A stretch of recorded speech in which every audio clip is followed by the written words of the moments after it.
and gentlemen, welcome to another episode of the Wrestling is Cool podcast. I'm Santi, that's Sancho. There is a lot to talk about, ladies and gentlemen. Sancho, how are you doing? Are you tired yet with the constant live streaming and wrestling shows and making content on the afternoon hours? Because I know you've been going hard now on your YouTube page, trying to be like me, trying to be like Mike. My little Scottie Pippen trying to be like Michael Jordan over there. I see you. I could have still won all those championships without you, though. I'm more of your Steve Kerr, you know? I'm the guy that you threw once in a while, and I hit the three. Bam! On the top of the key. I'm doing well, dude. I absolutely like early shows because I get to hang out with the missus at night. You know what I mean? You have to go out, go watch a movie. We watched Naked Gun. That movie's so good. Oh my God. I howled laughing at Naked Gun. I died laughing.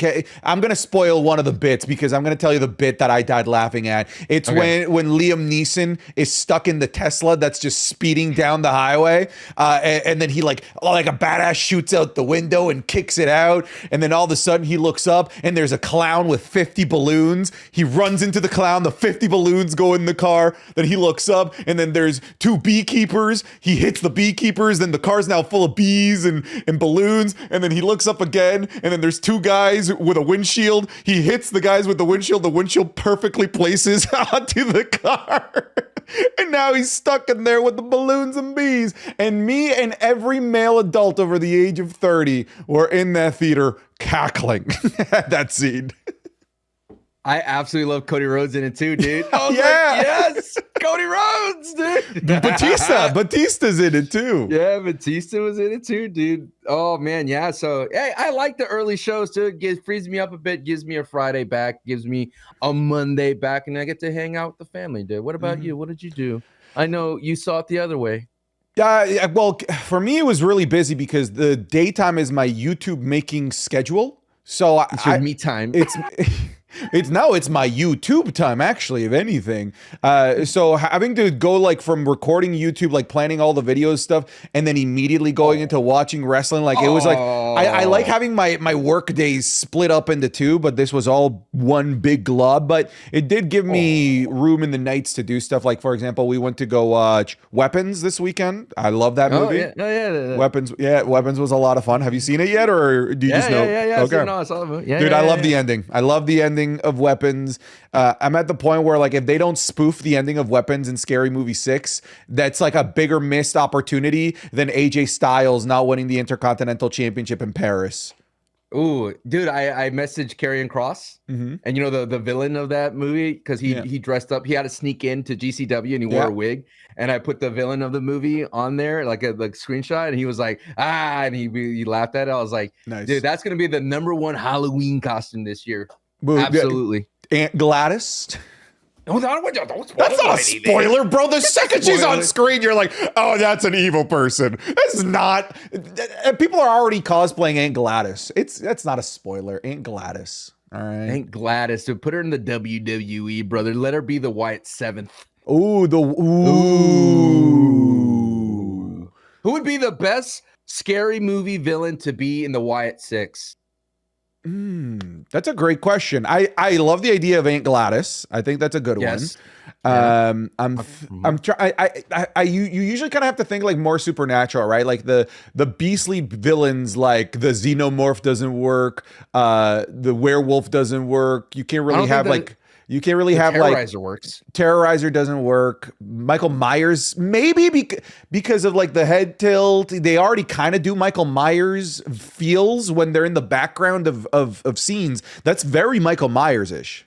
What about the Jeepers Creepers guy? Jeepers Creepers, where'd you get those peepers? I heard the creator of the movie is a really, really bad person, so maybe not. Don't want to put over Jeepers Creepers anymore. What about Billy? Billy the puppet. Oh yeah. I want to play a game. I love how the WWE goes, you know what? Karrion, you're on something. Bo, why don't you do it? Dude, that is so true. That's so true. Because he basically is just being the Karrion Kross villain at the moment. Yeah, he's still like dressed like I'm a little bit dripped out. Like I was looking at Bo, I was like, why he got 2 chains? He's looking kind of clean. Why don't you look more swampy? You know, like your brother used to do, or Luke Harper. You know, look a little bit more swampy, like a little bit more sweaty. But no, he's like dripped out, wearing the metal chains. Like, all right, slow down, Bo. Wait a minute. We're gonna go hang out here. He's about to go on a Hinge date or something. Like he's looking like $1 million over there, testing people's brotherhood, looking all dripped out. Bo Dallas in a private plane with all the money. Like, whoa, slow down, Wyatt Six. Who else? What other horror villain could join the Wyatt Six? Chucky would be interesting. You know, dolls. Yeah, they've done like dolls, Annabelle. puppets. I think Annabelle probably makes the more sense than Chucky. I mean, you kind of yeah. Isn't there a movie villain that is a literal puppet? Chucky.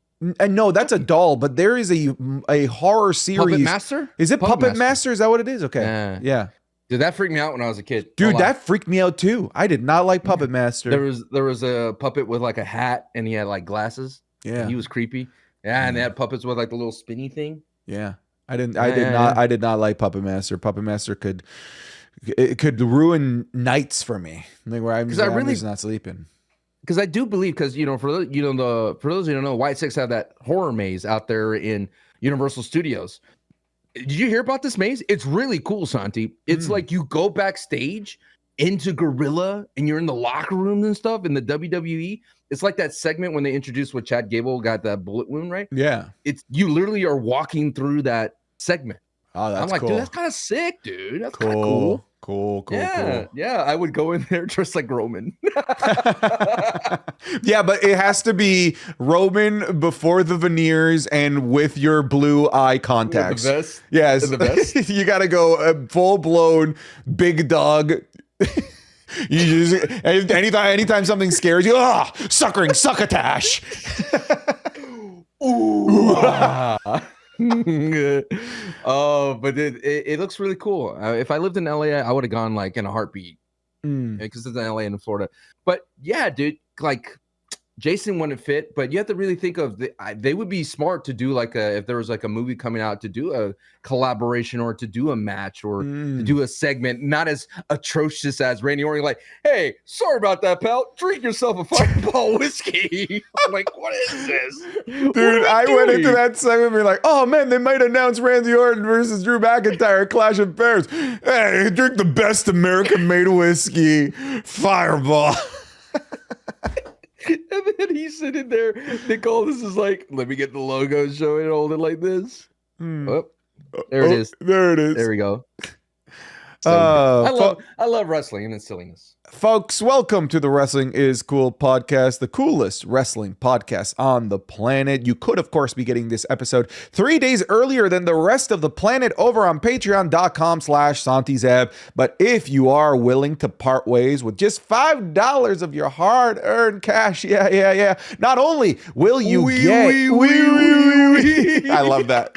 Not only are you gonna get the podcast 3 days early, but you're also going to get the Raw reviews, the SmackDown reviews, the PLE reviews, which, by the way, the Clash in Paris reviews all there with footage so you can see exactly what it is that we're talking about. The currently ongoing John Cena Championship matches, losses and wins series ranked. The currently ongoing Ryback in review. The already finished Royal Rumbles ranked. The already finished Undertaker WrestleMania matches ranked. And all of the match clubs. So there is over 1,000 hours of content for you to be able to go watch right now over on patreon.com/SantiZab. So go check it out. There's a link in the description, a link in the pinned comment. Your support goes a long way here. It's how we're able to do what we do as often as we do it. So please consider going to check out the Patreon. We even have somebody, the Patreon community is bizarre. We have somebody in the comment section of every post that is Broken Sancho, who is you, but broken Matt Hardy style, who leaves like 3-paragraph long messages all in the voice of broken Matt Hardy. I don't know if they transcribe my video and then or my review of SmackDown and just put it through an AI, because this is like very dedicated stuff. Yeah. I'm concerned, a little bit scared, but it's Halloween, so I accept it. And I know you made me feel it's barely September, but once it clicks September 1st, I'm in Halloween mode instantly. Yeah. Actually, that reminds me, the other perk of being a $15 patron, aside from having your name being read out at the end, is movie night. We just watched The Longest Yard with the community. We're still figuring out what September movie we're gonna do, but we know for October we're gonna do See No Evil. We got to do something spooky. We got to do something scary. We're gonna do Kane See No Evil. For those that don't know, movie night is once a month. We pick a movie that has a wrestler in it, usually starring or has multiple wrestlers in it, and we watch it with the community, or is about wrestling, because we watched Nacho Libre too.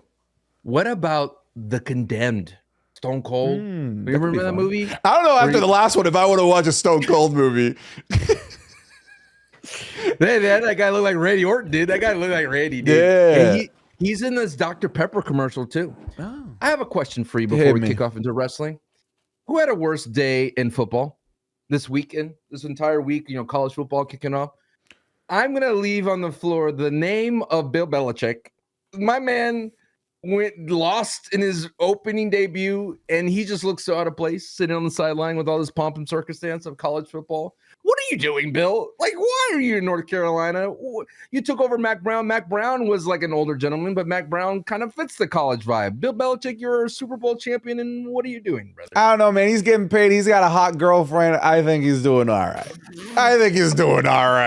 Like if I'm 70-something-year-old and you tell me, hey, your choice is to be whatever you're going to end up being at 70-something or Bill Belichick, brother, we're taking Bill Belichick. I'll be doing this to the day I go, brother. This is it. Hey, everybody, welcome to Wrestling School podcast. I'm still not in the thumbnail. You're an idiot, Santi. I can't believe you, Santi. All of a sudden, you predict that John Cena's going to lose to Logan Paul? How come I never catch this? How come I didn't catch that you're the #1 Cena fan and that you sit there and you predicted Logan to win? You've changed. You sold out. I know, but didn't you think that too when you assumed that was going to be the main event? Because I assumed that we were going to get Brock Lesnar in there. My tune completely changed when in the pre-show they announced the Fatal 4-Way was going to be the main event. I'm like, oh, well then Cena's winning. Like the reason Logan Paul was going to win was for some big climax to end the show with Brock Lesnar taking out John Cena, setting up their match at WrestlePalooza. But the second that was removed from the main event, I'm like, no, like Lesnar must pose at all times. He's not going to pose before the main event. So my tune did change when they announced that the Fatal 4-Way was going to be the main event. Well, don't tell John you predicted Logan. Dude, John would probably give me some like philosophical answer as to why I'm such a great person. And yeah, what did John Cena say on Twitter? What's John Cena's Twitter nonsense saying these days? Have you been watching Peacemaker? I have. I'm caught up. Ooh, I do sympathize with bird blindness. I get it. Tim Meadows is so good, dude. I got attacked by a duck. I don't know the size of this thing. I can't tell. From the account of John Cena. Did you ever read his bio? It's a form of thoughts and perspectives designed to ignite conversations and actions leading to growth and occasional self-promotion. Now, he wrote that before ChatGPT. Okay, this man that's true. is a ChatGPT savant type of thing. We can't make things better until we stop making them worse. Ooh, that's true, man. That is true. All right. From the mouth of John Cena. But folks, let's jump into some wrestling. We know what you came here for. It only took us like 14 minutes to jump into the show. Even then, our little opening spiel here was not as long as the Roman Reigns beatdown at Clash in Paris, because that went on for like 17 minutes, brother. But let's start at the top of the show here with what is the biggest thing here going on. We have Becky Lynch seemingly joining the Vision. I'm not convinced that she's joined the Vision, by the way. Right now, if I'm a betting man, I think that she is part of this purely to be in a mixed tag match with CM Punk and presumably AJ Lee. Because when you really think about it, the motivations of Becky Lynch and Seth Rollins don't at all mix well, right? You have Becky Hogan, the one that's trying to keep the future down. She's holding down the division. And then you have Seth Rollins, somebody who is looking at the vision, the future, somebody who's trying to elevate the future. So that doesn't really jive well. So when people are like, oh, she's joined the vision, I'm not convinced, considering that there wasn't even a segment on Monday Night Raw with all of them together, kind of signaling like, oh, look at this group here. We even had Bronson Reed and Braun Breaker completely on their own, not mentioning Becky Lynch at all whatsoever. So I really do think that this is just, hey, I'm there to help my husband against this pariah that we hate, my hot husband. And I think her involvement is not a long-term part of the vision. I think it is just, hey, we're going to do this big ass mixed tag match at WrestlePalooza to counter program little old AEW. You're saying this is nearsighted? Oh, nice. Thank you. I disagree simply because I feel that you have to create this kind of camps within the vision. If this faction is going to fracture at some point, why not have Becky be the catalysm for that, considering that you need someone in Seth's ear to say that he doesn't need everybody. And he kind of hinted that when he cut that promo right before he walked out to the ring. He's like, what are you, I'm not worried. I don't need anybody. I'm Seth freaking Rollins. I'm the revolutionary. I'm the vision. Like, he went to all that spiel, which I absolutely loved before he walked in the ring to remind everybody who he was. And I think if Braun Breaker and Bronson Reed kind of caught onto that, I wish they did that on Monday night to be like, what do you mean you don't need us? Like, what do you mean you don't need me? You said I'm the future. Now you say you don't need me. What's wrong? And then maybe you have Becky in his ear. Like, now you create this two camps things within the vision. You have Seth and Becky, and then you have Bronson and Braun Breaker. It's so funny when all the wrestlers have issues with saying Bronson Reed, Braun Breaker. Like, you could hear them stutter over their what was Jay Uso? Hey, and now, why don't you guys come out right now, Bronson and Reed and Bronson and Breaker? And I think when you sidelight Paul Heyman, you kind of answer that, Santi. Like, you kind of slow that thing down of, is Becky part of the vision? Because if Paul Heyman would be there, he would reference it or say something or kind of put Becky over. I'm hoping she is part of the vision because it would add so much room for this faction to grow. And I love factions when they're involved in different divisions. And to be involved in the women's division would allow a woman babyface or a lady babyface to get over against the vision. Something like the Bloodline couldn't really do, because what are you going to have Tamina join or Nia Jax join the Bloodline? They didn't do it with the women's division, but they did it with the tag team division. They put over that tag team division with the Usos holding the tag titles, and then the Tongans holding the tag titles, and it elevated those divisions big time. Hell, with the Usos, it got the tag division to the main event of WrestleMania, and with the Tongans, that to me was the catalyst for the creation of the current great tag team division that we have today. Here's the thing: the Women's Intercontinental Championship picture doesn't need help. Not at all. Like, Becky Lynch is such a great champion on her own. That championship matters. It's important. But we have seen stuff like this before, where champions from other divisions join a main event faction, and in turn turns the smaller division into something that is adjacent to the main event for a little while, which is usually a breath of fresh air. Well, think about this. In the vision, you have Paul Heyman could represent you if you're not there. So imagine if the babyface is cutting a promo in the women's division and out comes Paul Heyman. That'd be huge. That'd be huge. Right? Absolutely huge. You're right. Be major to be able to sit there with Paul Heyman and cutting a promo. I mean, it's worked decently with LA Knight, and anybody with having Becky Lynch being the first Heyman girl would be kind of wild. It genuinely would be like ground shifting if that were to be a thing. Absolutely, 100%. I'm still not sold. I think that this, when I look at all of the context surrounding this, with this clearly setting up the return of AJ Lee, WrestlePalooza being set up to be this giant show for the first time on ESPN, I think that this is a one PLE program sort of deal. Like, I don't see like AJ Lee and Punk winning, and then all of a sudden AJ Lee being like, well, I'm going to stick around and go after the Intercontinental title. Like, does that sound like something that could happen from this to you? I answer your question with another question. Respectfully, as someone who didn't really watch AJ Lee, is AJ Lee a needle mover? or is it just a needle mover because it's a CM Punk family story? Oh, it's a needle mover. Yeah. Respectful question. No. I think it's a respectful I know question. she's beloved. I know she's beloved. Yeah. I would say that she is a needle mover right now in respect to the CM Punk family equation. Like, yeah, obviously she was a great champion back then, but she was a great champion at a time where women's wrestling was like at its like near its lowest, and people really did like AJ Lee, and there was something a lot to like there. But like when I look at some of the women that we have nowadays in the current landscape of wrestling, they're bigger draws and have accomplished more than AJ Lee. I don't think that that's a controversial statement to make. Like Becky Lynch in terms of star power is way bigger than AJ Lee, but it's the CM Punk family saga and allowing for the return of somebody that we haven't seen in years, and giving us this potential crazy mixed tag match. That's the big appeal here of bringing AJ Lee. This isn't anywhere near on like, oh, CM Punk returning to the WWE at Survivor Series 2023. It's like, it feels like it's one of those, like, if you know ball type of situations, you would know who AJ Lee is, and you know how strong she is in the ring, and how much she stood out at a time where no one else was standing out. Yeah, I'll say this. AJ Lee match, she was definitely ahead of her time. Yeah, I'll say this. I don't think it's that much more of a crazy get than when they brought back Beth Phoenix for the program with Edge. Now,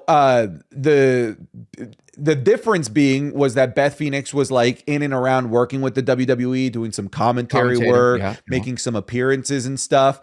But like in terms of overall draws and dare I say even overall impact on the industry, like Beth Phoenix and AJ Lee are kind of like the same.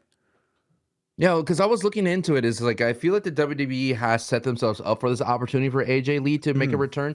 Like they've kind of laid the groundwork, and like if it happens, in a sense of like, okay, Undertaker and Stone Cold. Everyone was assuming that Stone Cold would be the one to help Cody Rhodes at WrestleMania 40. Right. They kind of teased it. They put him in the back of the truck in the semi, and people were drawing lines and conclusions that Stone Cold's going to be the one. If you look at logically where the story goes, it's like, of course, Stone Cold would be the guy to stop The Rock. He's always been that guy to stop The Rock when The Rock was about to take over. So we get to that moment. We learned that through all the dirt sheets and all the backstages that they got to Stone Cold to the table, but they could not agree on a number for Stone Cold to make that appearance at Mania. And Stone Cold was happy at his ranch just chilling. And because they got to that last second, who stepped in? The Undertaker. Now, Undertaker is not a bad replacement at all. He is the locker room. What was it? What do they want to call it? The judge, the jury, the wrestling court guy, the leader of the locker room. I want to say leader of the locker room. Yeah. He held it down forever, and Taker is the ghost of Mania. Essentially, what everyone tried to retcon it. They were like, all right, Taker makes sense because he's the ghost of Mania. He's the one that okay. And so that's the situation I feel like we're sitting here right now. The WWE is revisiting this again. Do they understand or learn from their mistakes of maybe not setting up a situation to put AJ Lee in a box to like, hey, if you don't do this, well, a lot of people are going to be disappointed in you, AJ Lee. And we went with Rhea Ripley, which is a fine replacement. And no, at the it's same not. Time, I know. You know it's not. I know it's not. No one wants it. No one wants it. This is my brutality. Listen, you know the real replacement that we need? The replacement for everything. Michelle McCool. Whenever there is a podcast host that needs to be yanked, whenever there's an LFG host that needs to be removed, in comes Michelle McCool. Michelle McCool must pose. I understand that, and I feel that, and I said Sammy because you were giving me your Sammy voice. We'll get there. We'll talk about Sammy. Don't you worry. So yes, my thing is, I think that WWE has learned from their mistakes. They're not going to sit there with like, ooh, we had a better play in mind, but we went with we did an audible. And I know that it has to be AJ Lee because I said this in my review recently on my YouTube channel, was that for CM Punk and Becky Lynch to get their physical with each other, for Becky to slap them around like that, to reach that boiling point where you could be like, ooh, is this too much? And this is taboo. This is edgy for Netflix type of vibe. You got to have an equal response. And the equal response for it, an equal reaction would be AJ Lee return. Like that's the only thing that makes sense in this situation. Yeah, Sancho, we aren't in a situation where like, oh, yeah, AJ Lee could return here because it makes sense, because the story now makes sense for it to be AJ Lee. No, we're not at that point. We're beyond that. We're at the point where the story demands that it's AJ Lee. Demands. That's it. That's all, brother. It demands that it's AJ Lee. If it's anybody else aside from AJ Lee, this is a massive flop. I'm using the word flop here, and I'm wanting to be very, very strict about the usage, because if it's anybody else, everyone will hate this. Everyone will riot, especially yeah, Rey Mysterio coming out at the end of the Rumble. Obviously, like, Rhea Ripley's a big name. God bless humanity if it ends up being Nikki Bella. Maybe it's Bayley pretending to be an AJ Lee type of character. It has to be AJ Lee. They even set it up with like the we're in Chicago. Good to know. Here's the thing, Sancho. Tremendous. I think that AJ Lee is confirmed. And sometimes you can confirm something without saying it. Remember when AEW announced CM Punk was going to be opening Rampage? You don't, because they never did that. We all just knew. They said, new show. Come check it out. It's in Chicago. Huge star that you're never going to believe is here. If they had anybody aside from CM Punk, AEW would have burned to the ground that night. We're at that situation here, where if it's anybody else but AJ Lee in Chicago, they will burn down Allstate Arena. It must be AJ Lee.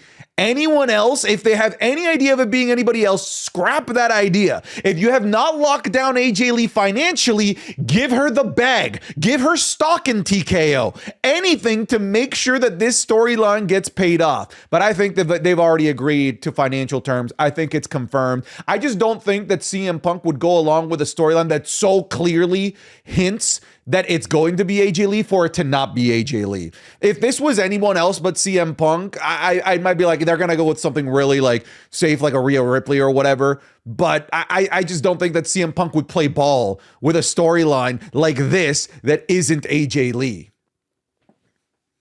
I mean, the heels could play her music and she never comes out and they go, that'd be great. You thought AJ's gonna be here? Yeah, because we've had Stephanie McMahon came out to CM Punk's theme, and so did Paul Heyman once before when CM Punk was out of the company. And then Logan got you with John Cena. Remember? That was good. You were there. Yeah. You were there. You were like, son of a bitch. He got you so good. He got you so good that he put you in his own video, bro. I know. That's team crime. Ugh, he's sold out. Regardless, I think regardless, I think it's going to be a great match, and a lot of people are already disliking Becky Lynch and Seth Rollins, and I'm like, you are referencing a time that the WWE was at one of its lowest points, going right into the pandemic, and they had no options. The roster was so limited that, of course, they put Becky and Seth together going into that, and you had them go up against Lacey Evans and Baron Corbin. Come on, man. That was arguably the worst year in wrestling. But like, I like that. I thought people generally liked that tag match. I don't know. I'm just saying that heel Becky and heel Seth Rollins are going to be so good to each other. I agree. I think they're going to be all over each other. They're going to be all lovey-dovey. And I find it interesting that the WWE, correct me if I'm wrong, or walk down with me here for a bit. Does the WWE fans just hate love? Like, do we hate love where we see a hot couple together all over themselves? You're like, ew, like Dom and Liv, you're like, ew, they're heels, right? The WWE always has to put these couples together with Miz and what's Maurice? Maurice heels. What about the other couple where they're all the power of love? What were these guys, right? Help me out here. Was it Maria Kanellis and her husband? Right. Yeah. Heels. Why do they hate love? Mark Henry and good old Mae Young. Mae Young. Heels. Yeah, that is a thing. I think that in general, like, and you missed the biggest one, Edge and Lita. I think Triple H and Stephanie. Yeah, I think this notion of public displays of affection always kind of screams heel. You don't really see babyface couples making out with each other on WWE TV. You're kind of right about that. Sable and Mark Marrow.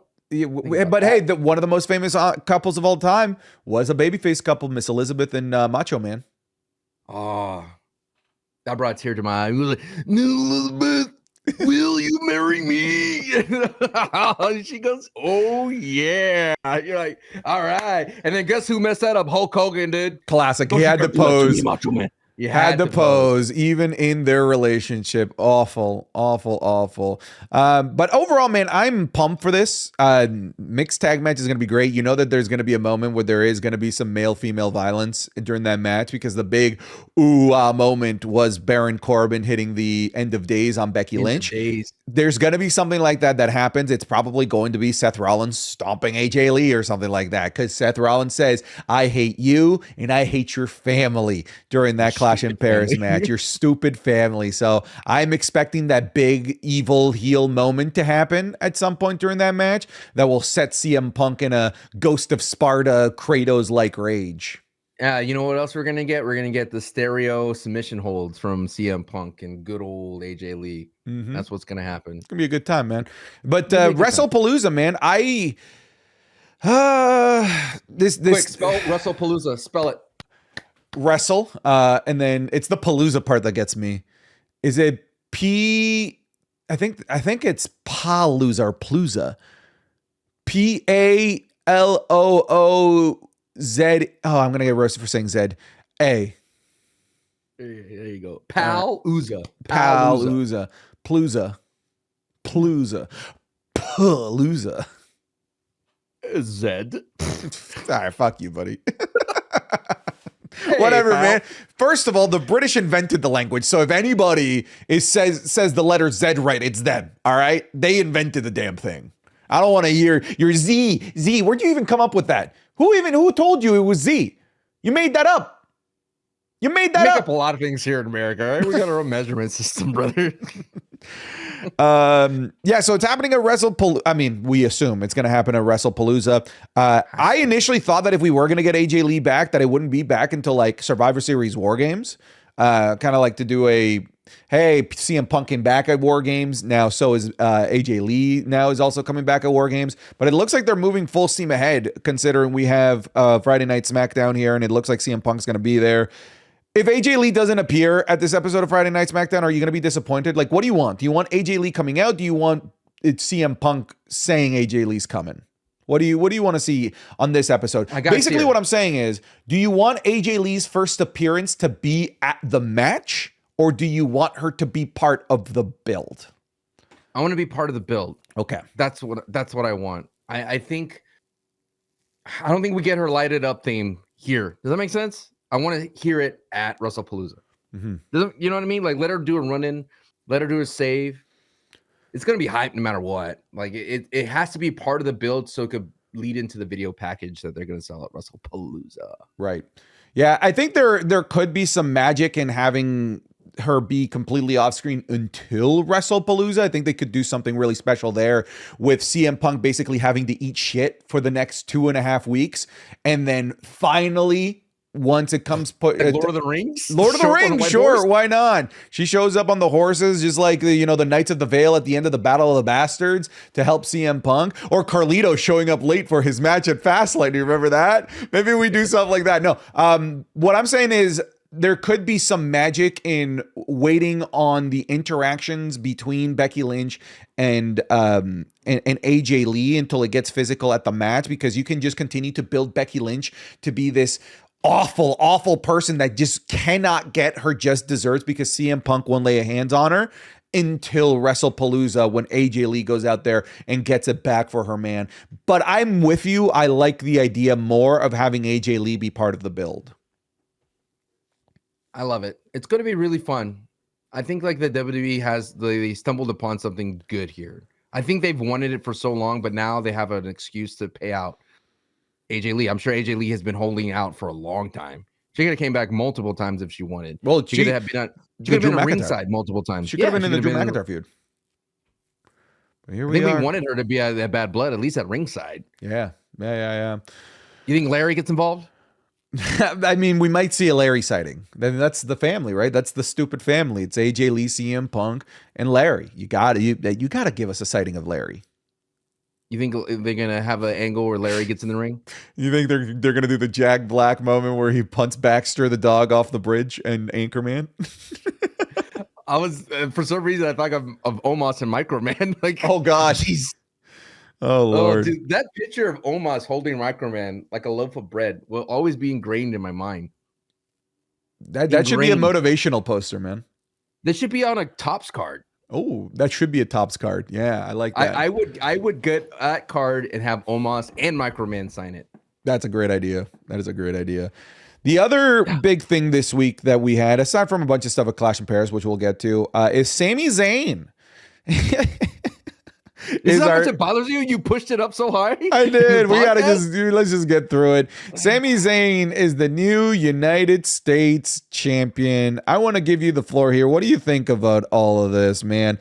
Solo Sikoa eating not 1, not 2, but 3 pins overall. Where do you think this is going? It is interesting, right? I don't think people have problems with Sami being a champion, especially a mid-card title, right? It's not a world title.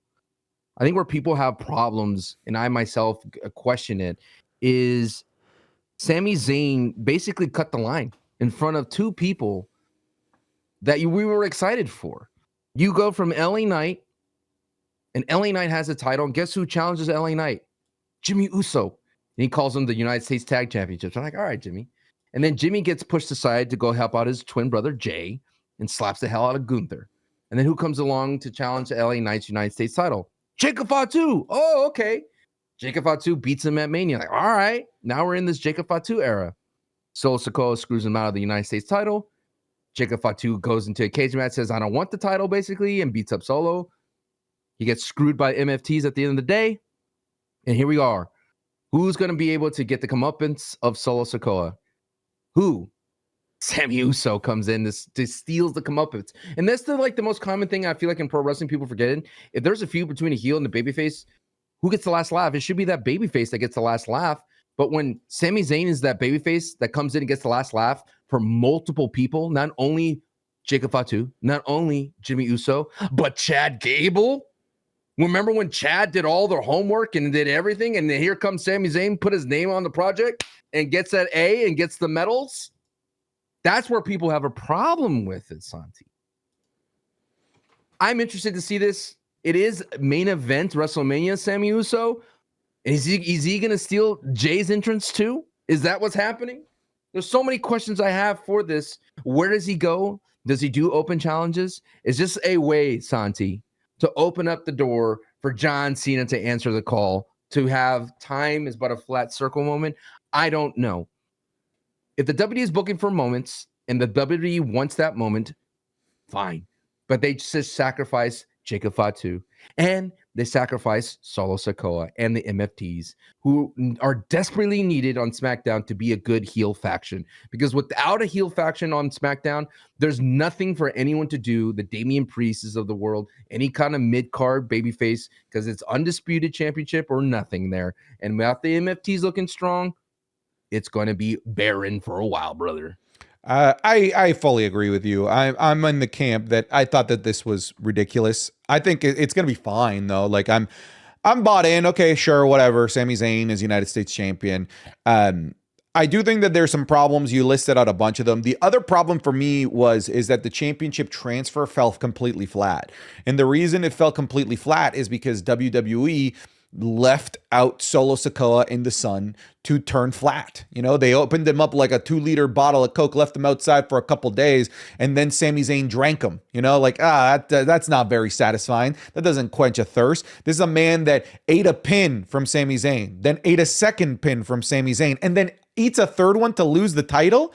What weird way to have your champion lose. You would think that you want to build up your champion so that when they lose, it is a bigger, more impactful moment. Instead, they did the opposite. They completely chopped down Solo Sikoa week by week so that when he got dethroned, it didn't feel special at all whatsoever. So I'm fine with Sami Zayn being champion. What I'm not fine with is the treatment of Solo Sikoa's championship run.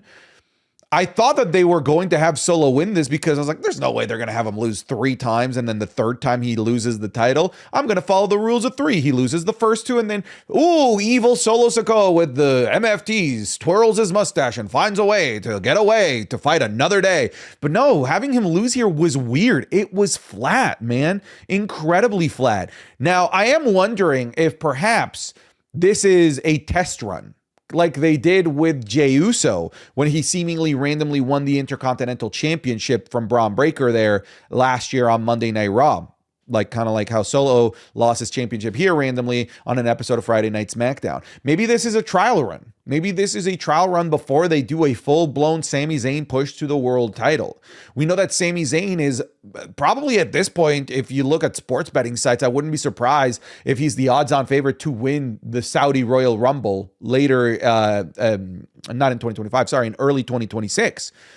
Maybe this is them testing the waters with a Sami Zayn singles run before they pull the trigger on something big like Sami Zayn winning the Rumble, like they did with Jey Uso, which I don't love. I did like this. I again, if they should have built Solo more as a champion than having him get chopped down and then lose the title when because he lost the title at his lowest. At his lowest. You can't be the weakest link in your own faction. It reminds me of the Nation of Domination, where Farouk became the weakest link, and clearly The Rock was the one that everybody thought was the strongest leader. But the problem is this MFT group, Santi, doesn't have a Jacob Fatu to say, hey, you're the weakest guy, we're going to boot you out. Does Talatanga kick out Solo Sikoa? I thought Tamatanga was going to come back to help him. I thought that'd be a great way. Maybe he's definitely injured for a while, but there was just so many outs to protect Solo Sikoa, and they didn't do it. They let Solo be the foil of his own sword, right? Let him fall on his own sword to let Sami Zayn beat him. But instead, you get the typical 2 haluva kits and boom, you're out type of vibe. I just feel bad, man, because I thought Solo was doing great. Solo always does great things, and then when he has some momentum built up to it, he just gets cut out so quickly. And I think the missing piece, and I think you nailed it before in the podcast, is this guy right here, brother. Karrion Kross. Karrion Kross laid the groundwork for Sami Zayn, like you mentioned, to unlock a new weapon in his arsenal. And we did not get that moment of, ooh, this is a different Sami going into it. Instead, it was all done through a promo backstage saying, I am main event WrestleMania, where Karrion Kross was trying to tell him, dude, there is something greater in you. It's a little sinister. It's a little dark. Stop lying to yourself.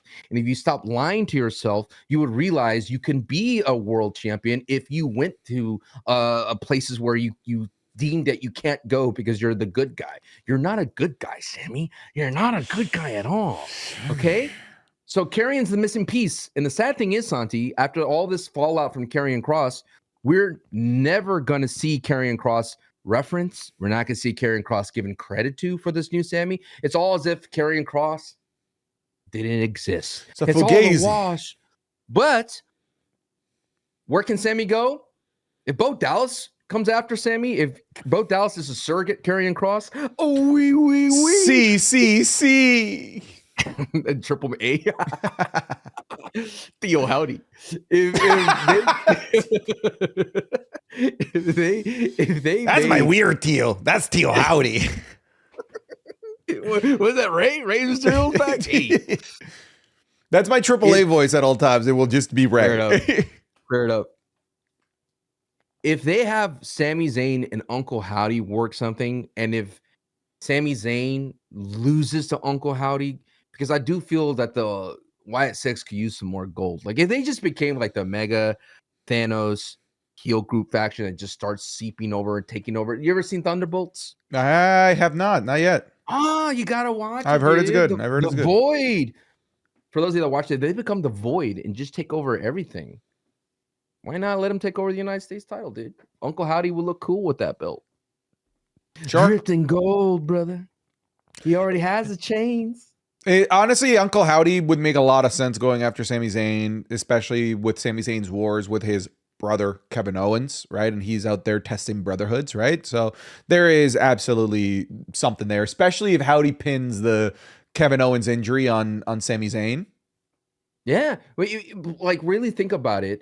If the WWE cannot use Karrion Kross anymore, and if there is an invested commodity that already has the Hollywood vibe with the White Six. Dude, they could easily make a scary movie with those characters. Oh, dude, how that would be so frustrating if the thing that we wanted Sami Zayn and Karrion Kross to do gets done with Sami Zayn and Uncle Howdy. That would be really, really frustrating. It is their resource. It is their story. They created Wyatt Six. It's their creation in the sense of them putting back together. It's Triple H's idea to bring back Bo Dallas to reignite the Wyatt Six, reignite Bray Wyatt's spirit. They have him. He is the sixth member, right? Bring them all in that kind of vibe, right? Because they can't control this guy. Because Karrion was the one that came up with it all, right? So they can't control him, and he is an unexpected surprise, and that's not part of their storytelling. Then what is part of the storytelling? Uncle Howdy. Man, damn it. You hate it when I'm right? Yeah, you hate it. You see it. Damn it. I see it. I 100% see it, man. You know what I didn't see? John Cena beating Logan Paul. I said here that Logan Paul was going to win, thinking that we were going to have a Logan Paul and John Cena main eventing clash in Paris. Didn't end up happening, though. But what we got, man, was one of my favorite matches of the year. John Cena versus Logan Paul was a tremendous amount of fun. A very good match on its own right. However, these guys knew that they could go out there and put together a lane match and still get a hot crowd. So I love that they went out there with the mission of turning a hot crowd into a nuclear apocalyptically hot crowd. That's seemed to me what their mission was, because they went out there, put a very good match on, and then they did one thing that works anywhere and everywhere in entertainment, whether it's movies, TV shows, music videos, doesn't matter. Fan service. And they delivered so much fan service in this match in a way where it was borderline over the top, but because we were also getting fan service plus a good match, it wasn't just good because of the fan service. It allowed the fans to truly erupt during this match. I loved Logan Paul versus John Cena. It's one of my favorite matches of the year. And it's another reminder of how sad it is that we're losing John Cena, because somehow in his retirement tour and at his oldest age, when he's nowhere near his peak, we are getting all of the best matches of his career from an in-ring perspective. The Randy Orton match, the awesome CM Punk match, the great Cody Rhodes match at SummerSlam. Now this, it makes me so upset that we're not going to get more of this through to WrestleMania 42. I am one of those people where, like, I'm just glad that I'm here for the ride. I'm glad that I'm getting to enjoy it as opposed to crying that it's about to end. But for those people that were complaining that, oh man, we're wasting another John Cena match on Logan Paul, eat your words, man. That match was freaking awesome. What is it? The year of Cena is down to what? 9? 8. 8? We're down to 8. 8 appearances. 8 appearances, and I like the idea of them doing the callbacks to his other favorite guy. He said, like, people that inspire him and people that helped him along his journey, like the Baron Corbin of the worlds, with the End of Days. Dude, I was like, wait, was that the End of Days? That was the End of Days. Yeah. It's not as smooth as Baron Corbin, though. Baron Corbin's End of Days is magnificent. And I love how people were like, oh, I guess it didn't pin because it's not you hitting it, Baron Corbin. And I like that Tom, aka Baron Corbin, was very excited. He was interacting with the social post and he retweeted it. So that was cool. And then, of course, the zigzag. You had that from Logan Paul hitting the zigzag. I was like, wait a minute, the zigzag's here. And then, of course, the clash, dude, the Styles clash in France. What a great way to get that phenomenal chat in, right? It was a very sneaky way to get that in there. And it looked cool. And considering that, I remember the big hullabaloo was that, is AJ Styles going to be able to hit the Styles clash in the WWE? Is it going to be allowed? And he hit it on John Cena, letting people know, like, oh, okay, it is allowed. It's fine. If John could do it, then the WWE is going to let that move get over. Anyway, I love the match. It was cool and all. I know there's people that's going to have issues with John Cena calling a lot of things, but that's John Cena. That's just John. That's a John Cena match. John Cena. Yeah. And the way I took it was like, okay, this is not a rehearsed match. Logan's so used to rehearsed matches where they don't have to talk about the spots or call spots or things of that sort because it's been rehearsed all the way through that Logan knows what he's doing. This is a opportunity for Logan to grow as a pro wrestler because he's in the ring with one of the best ring generals, telling people to slow down, do this, do that, let's mix it up, like lay down, stay. There was a moment where he's like, don't move. I heard John saying that. These are the things that are going to make Logan a better professional wrestler because he's been in the ring with some of the greats already, right? And I said this when he was wrestling against LA Knight at SummerSlam. I was like, LA Knight likes to be a ring general, and he's going to call moves in the ring. And this is the first time that I feel that Logan Paul is going to be put to the test of can he follow somebody when there's not everything laid out completely. And he did. That was one of his best matches. And now you have John Cena doing the same thing. I thought Logan did a great thing. And I know, there's spots here and there. They get to the next spot, they do the thing. But I thought Logan played that Clash away game really well, and he got a lot of heat on him just by doing his poses. There was a moment where he walked John Cena like a dog. I was like, oh, damn, he did it very smooth. The only thing that was missing for me was a high spot from Logan. Instead, they did a lot of in-ring. One of the most impressive things was that he did a delayed vertical suplex to John Cena. I was like, damn, Logan, could he be able to get John Cena like that and hold him up? That was impressive. Overall, great match. I agree with you on that. And I'm hoping that I'm still going to hold on to the thought that they could revisit this. Like, out of all the matches that they've done, I feel like there's still more on the table for Logan and Cena. And I know I got roasted. People don't want to see it because they want him to move on. But you look at 8 appearances. Who else can he go? Like, he's already exhausted all the greats, but who else could benefit from beating John Cena? Ooh. Great question. Here's the interactions I'd still like to see. I would like Dominic Mysterio. Of course, I agree with that. I would like Wyatt Six, man. That's the one thing that that's a massive John Cena feud, the Bray Wyatt stuff, right? So like, give me the Wyatt Six, and now it works because they're heels, right? They're full-fledged heels. So give me. Wait, slow down for a second. So we have 8 appearances left. Sure. So you have 1 with Dom, right? One with Dom, and then 1 with Wyatt Six. So now we're 6. Go ahead. Brock Lesnar. It has to happen. Fine. It's going to happen in WrestlePalooza. So this is already inaccurate. You're assuming that each one of these 8 is a different opponent, which is not going to be the case. But let's play it that way. Let's play it that way. Brock would take 2. Brock is probably going to take more, honestly. Probably. All right, here we're at 5. But let's play it this way. Sure. I would love Carmelo Hayes. If possible. People are going to groan at this. The Miz. You know what? Give me Carmelo Hayes and The Miz as one. Melodome Miz, they're already together. Put them together as one so that I'm trying to be efficient here with the dates that we have left. All right? You gotta be. I don't think it's going to happen. I think the Styles clash was the way of like, it's not going to happen, but tip of the hat. But right? AJ Styles would have been nice. Okay, I'm leaving 4 here. Okay. I think AJ was taken care of. Yeah, I think AJ has been taken care of. Seth Rollins, Gunther,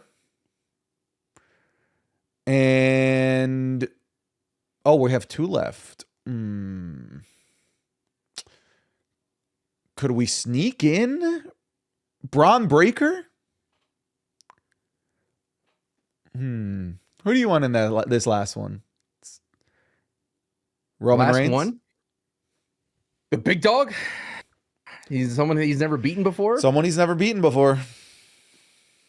Or The Rock. Cool. Man, The Rock, I think he's out. I think The Rock's out. I know people, I get why people are so in shock of his weight loss.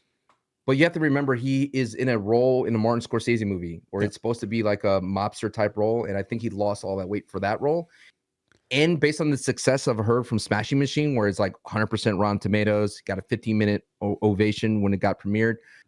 The dude is, I think when he finds success in Oscar, Academy Award winning Golden Globes, he's done.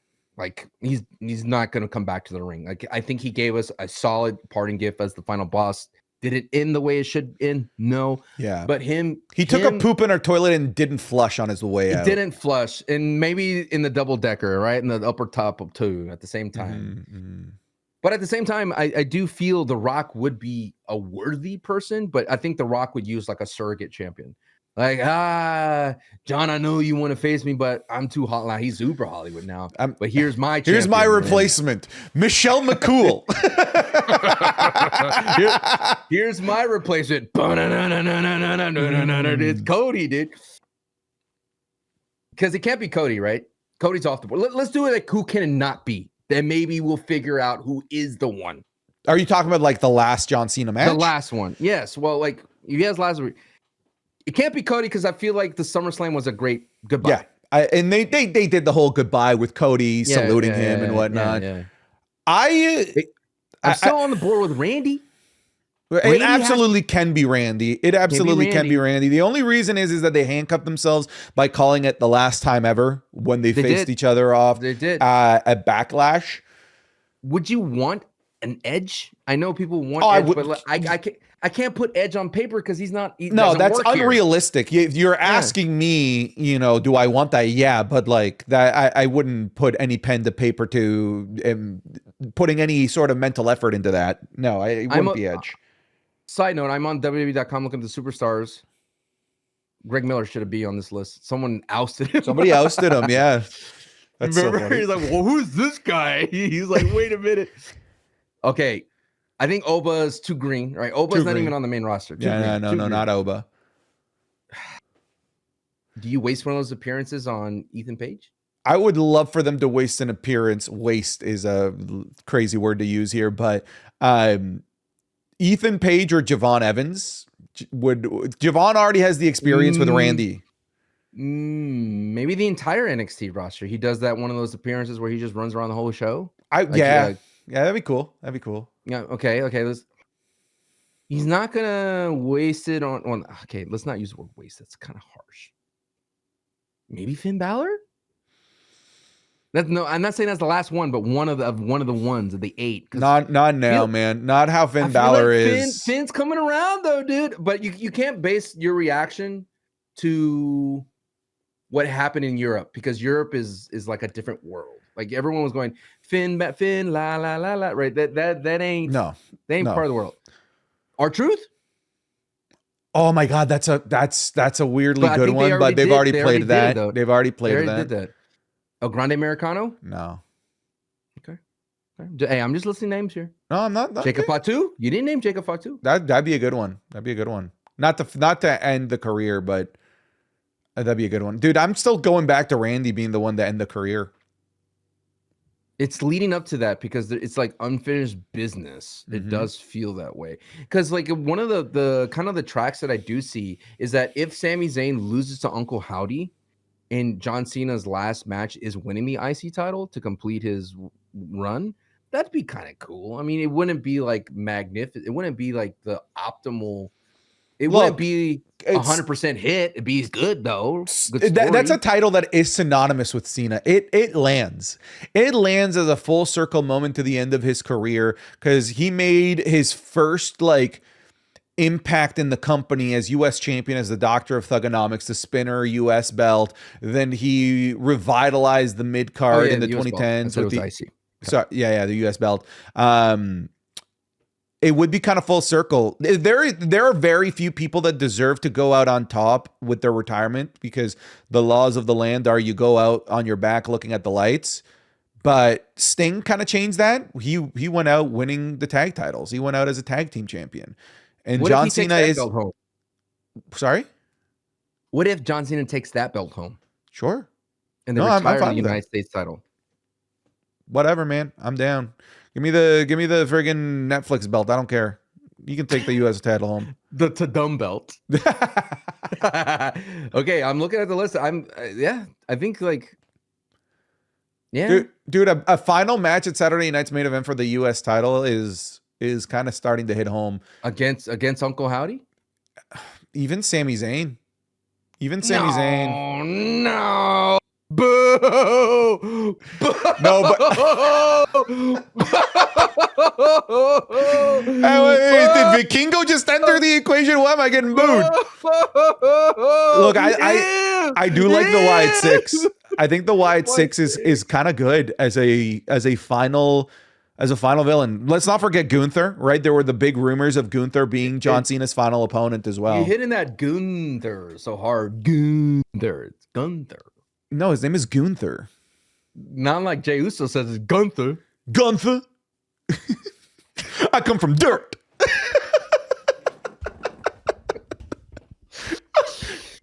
Hey, wait, say that family line. The Jay family line is so good the way you say it. No, what did you said something last night when we were doing Match Club. You said something about my mom, and I was like, "That's my family oos." Talk about my family oos. My favorite is when Jay doesn't understand that the yeet cadence is so ingrained in the crowd that he tries to stop it and it just gets worse. Yeah, it's like when you shake a bottle of soda, it's just like, oh, you can't put the cap on it. He's like, no, I'm talking. Stop Yeeting. Yeet, no yeet. Wait, he said he's all yeet, no skeet. Bronson, no, you're disgusting. Sancho, I have somebody at the door. Talk about skeet for a little while. I can hear you. I'm not gonna skeet for like 10 minutes like I riffed. I'm not going to do it. But what I will talk about is the travesty that's been happening at the WWE. Once again, LA Knight, second fiddle to what's happening on the main event. Ooh, finally, we get a good taste of Team Yeah Yeet. We're like, yes, Team Yeah Yeet's fun. I'm having fun with Team Yeah Yeet. There's a possibility for Yeah versus Yeet. Dope. There's more possibilities for more of these back and forths with Yeah and Yeet. Great. We actually could give Jay something to do. But speaking of the guy that interrupted my own promo, it's Jimmy Uso coming in to steal the thunder of LA Knight. Why? Jay literally goes, he's like, oh, I'm by myself, Oos. I don't have anybody. I need you, Oos. And I'm like, dude, LA Knight's right there. LA Knight is helping you. Why? You're going to put everything aside that LA Knight has worked for, and you're going to toss him again to the dustbin and reunite the Usos, which is fine. I love Jimmy and Jay. I think Jimmy and Jay are great together. They're one of my favorite tag teams to watch. If you go back in the days to watch the Uso Penitentiary, the promos that get cut from the crowd are awesome. So imagine if they both have Jimmy and Jay doing the entrance of the Yeet movement, and then all of a sudden they get down to the bottom and they cut a promo against somebody from the crowd once again. You got to get the kids away from Jay because then Jay is going to get distracted. But the whole point is LA Knight is again pushed to the wayside. He goes back to the background. And I don't know why the WWE does not want to capitalize the Team Yeah Yeet. You could have got so much out of that juice. I'll tell you why. Because every time that you think LA Knight's going to get something, he gets shafted and sent down the pecking order because somebody bigger, more important came back with the return of Jimmy Uso. Boom. You thought you were going to get Team Yeah Yeet? Just kidding. A bigger name returns, and then we shove LA Knight to the side again, brother. It's his job to just be a placeholder. He's a placeholder for bigger names. It's sad. I hate it. I hate how they're treating LA Knight. Do you think LA Knight would benefit now from being a heel? I talked about this with Denise. At this point, like, why not? Yes. I thought he would join Seth Rollins. At that point, like, what? You have nothing to lose. You have nothing to lose if you're LA Knight. You would be extremely justified. There would be no question. People are like, yeah, makes sense. You know, and if he went after Triple H, that'd be different, dude. If there would be a different kind of a heel, because there's no one really gone after Triple H. If you really think about it, Karrion did, and that did not work. That seemed like it backfired big time. Well, yeah, because Triple H thought what he said was in that Mania podcast that he was not at work and he was talking about him, the guy in the suit in the truck. Everyone was like, wait, Triple H? But it'd be cool if LA Knight did it, and if it was part of the story where he goes up against the WWE machine and he says these things like, dude, I brought up about Roman Reigns, got pushed to the side. I brought up this person, got pushed to the side. Seth Rollins needed someone to work with. I was there. I got pushed aside. Like, dude, the Team Yeah Yeet was cool. He goes, 4 letters, 1 word. Nah. Yeah. Like, come on, dude. Like, we were heading to some good things here, brother. Some good things. Dude, man. The merch these two would have moved would have been insane. Yeah. Yeet. The merch would have been actually insane. And just seeing LA Knight do this. Or seeing Jey Uso go like that. Oh, yeah. That would have been cool, too. Oh, yeah. Well, it's a good thing, dude. You put two of the people that a lot of people don't like, they're just a catchphrase. Just put them together. You're like, oh yeah, double down. Yes. Enjoy this catchphrase. Catchphrase squared. Just different versions of saying yes. Put in the yes Daniel Bryan in there, and oh man. Yes, yeet, yeah, dude. And then add Alberto Del Rio, because for a while he was doing C. And then Uncle Howdy, yeah. Wee. I cackled so hard when he did that when he first walked in. Me too. And I don't know if he knew that Mike picked him up because he just did it because he didn't do it again afterwards. You know no, they told him, like, bro, don't do that. Don't do that again. But dude, yeah, I'm bummed out, and because of this, I think the Glaze Factory needs help. We've already lost 2 members of the Glaze Factory. We lost Braun Strowman. We lost Karrion Kross. And folks, I have a new member coming in. Are you ready, Santi? Hit me. Rusev is now in the Glaze Factory. Come on down, Rusev. You are now a member, a proud member, a strong member. With your jack body. We need jack bodies in the Glaze Factory. You know that, Santi? You understand that the Glaze is at an all-time premium organic high when a jack body produces such reverence, such velocity. You know what I mean? I'm excited for Rusev, dude. Rusev with a banger of a match against Sheamus. Granted, that could have been on a Monday night. I understand that. I mean, there's no stipulations. There was no stakes. There was not #1 contender for the IC title. I would have loved that. That would have been a great cherry on top. But at the end of the day, Rusev looks strong, and poor Sheamus plays second fiddle once again. But you know, Rusev used to do that accolade in AEW. Yeah, used to that version. And this is the first time I think he did it in AEW, WWE. So yeah, I can't remember if he ever did it during the Lana the Lana phase. No, he never did. But hey, Rusev is a proud member of the Glaze Factory. Yes. No, he that match with Sheamus was awesome. The first 3 matches of Clash were like, The tag match was okay. Roman versus Bronson was okay. The women's match was terrible. And then in came Rusev and Sheamus and really lit that crowd up, man. Because the crowd had to carry the first 3 matches. Yep. And then finally WWE is like, okay, now let's pay you back. Let's give you 3 straight, like, great matches and great moments. And Rusev and Sheamus is what really got that crowd got going in the second half of the show. I thought that their match was absolutely, utterly fantastic. I love that it had like 3 stages. You know, the first stage was like, okay, like, let's use weapons on each other.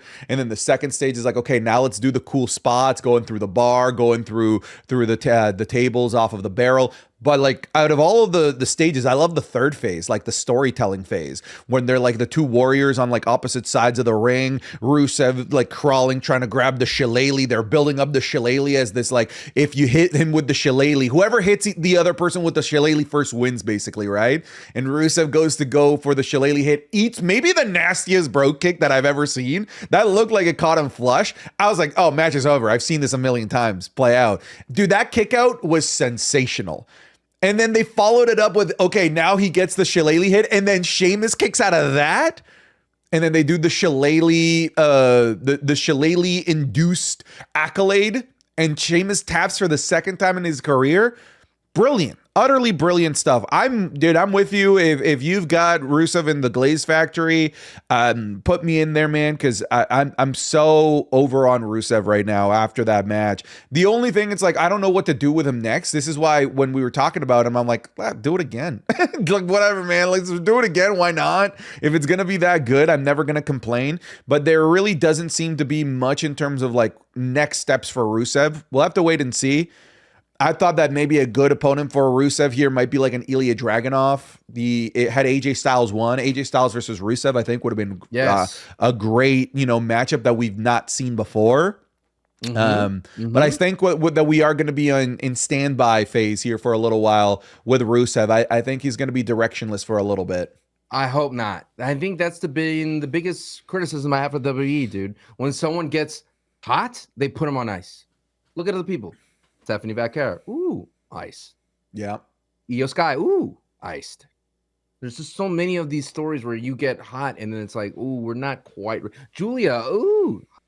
Ice. Bro, not even ice, like cryogenic chamber will thaw you Demolition out. Man. It will thaw you out in 2,000 years. That's where Julia is. That's how cold she is. Why did they do the Giovanni treatment to Kiana, dude? Yeah, dude, okay. Why? So you remember, I'm sure you do, because you like remembering when you're right. When I was like, I don't think it's the end of the world when he got pinned, right? I'm like, it's gonna, at least it's memorable. If he was gonna lose in 2 to 3 minutes, might as well take him out quick and create like this narrative of like Giovanni just loses, but then they did nothing with him, and then he disappeared, and then they released him. So I've now taken your approach with the Kiana James thing, because I've seen people be like, oh, I thought they was really creative. I was like, wait. Do you not remember what happened with Giovanni Vinci? Because I was you, brother. I was you. I thought it was a good idea. No. This was bad. This was bad all around. Considering this is Kiana James's first match televised in a year and a half. She's supposed to be this gatekeeper to Julia, and the gatekeeper, like, this is the worst lock of all time, the worst gatekeeper that I've ever seen. It did absolutely nothing aside from just hurt Kiana James, because this didn't elevate Michin. Like, oh, Michin, so smart. Now, because of how smart she is, I can't wait for this U.S. title match. This did nothing for Michin. All this did was hurt Kiana James, actively hurt Kiana James, and hurt the overall look and stock of that group that Kiana James is building. That's my thoughts on that. She did say that they're in hot negotiations with a new member, by the way. Who cares? Who cares? You blew it.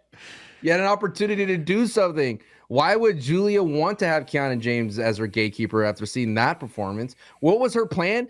To hit her with a briefcase and then get rolled up, and at least have it to where her plan was to sucker Michin out to be by herself or something, where like, oh, you can't have Zelina ringside, or you can't have your kendo stick, whatever, right? Sucker her to a point where you get in a trap, and then the heels were like maybe have Julia be saying something, and then Kiana's like, no, I have a plan. So that way we know, oh, this is part of Kiana's plan. This is part of Kiana's plan to get rolled up. But no, we don't get that. We're like, you look so dumb, Kiana. You have a Harvard degree, for crying out loud. You didn't see this coming?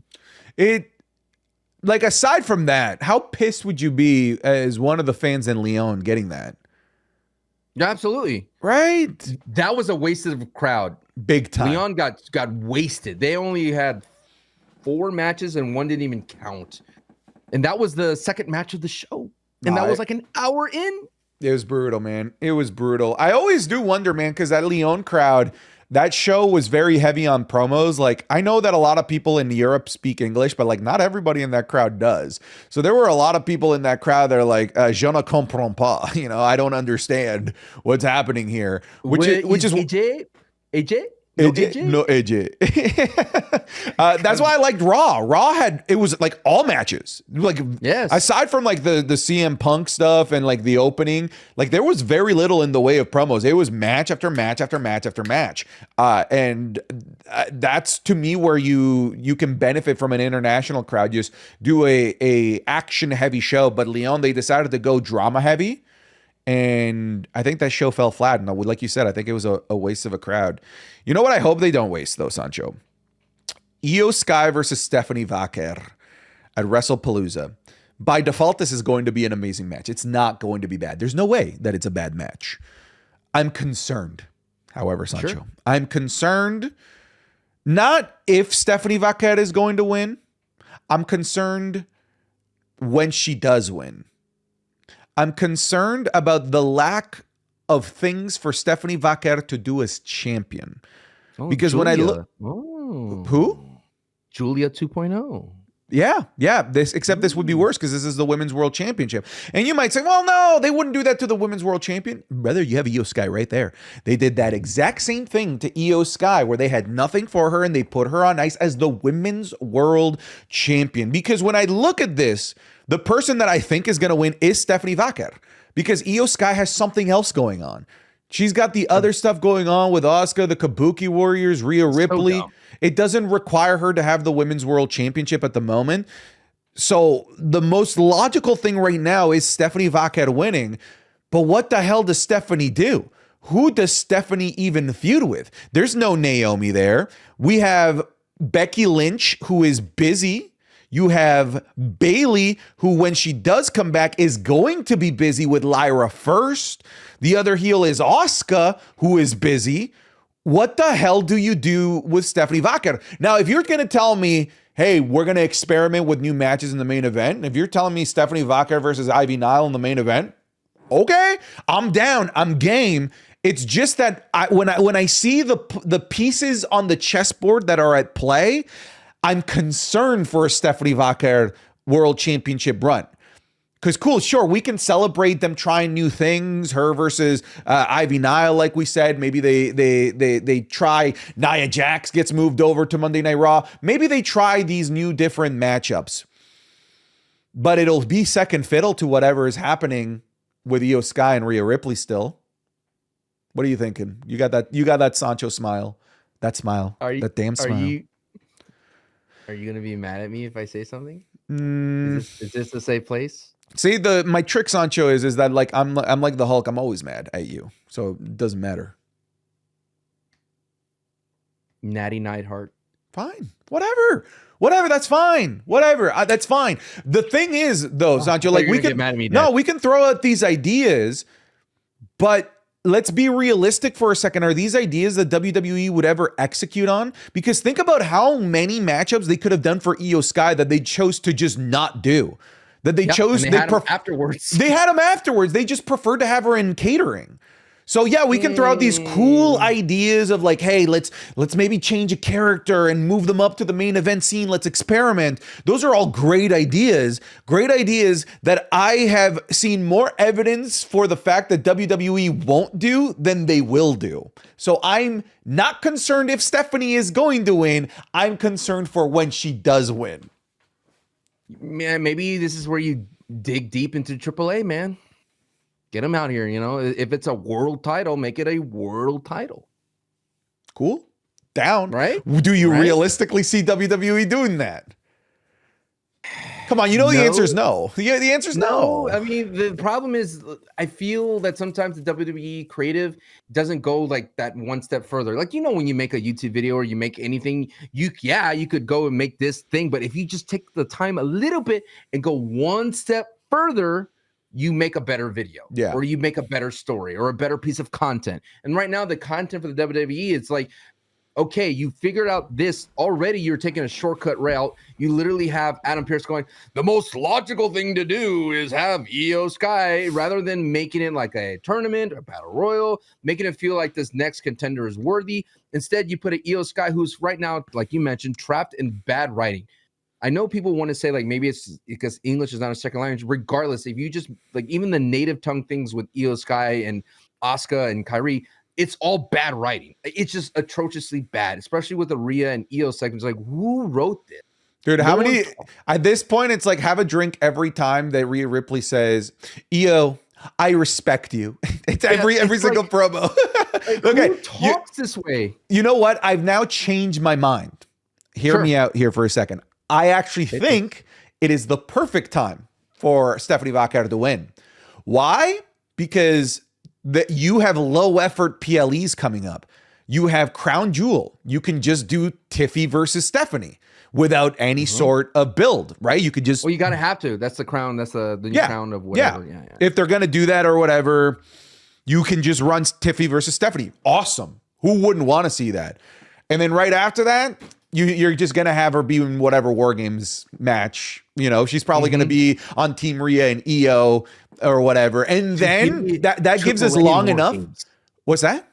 Give me AAA at War Games, dude. Hell yeah. Well, sure. That's not going to happen. But I know. The point is that gives us enough time of Stephanie Vaquer doing low effort booking as champion to give us the return of Liv Morgan. Then if we can get Liv Morgan and Stephanie Vaquer with an actual storyline, we're cooking here. Then we have something here for Stephanie. But Stephanie winning here, I'm concerned for lack of storylines. But now that more time that I put into thinking about this is the perfect time to have no storyline as a champion, as opposed to post WrestleMania like they did with Io.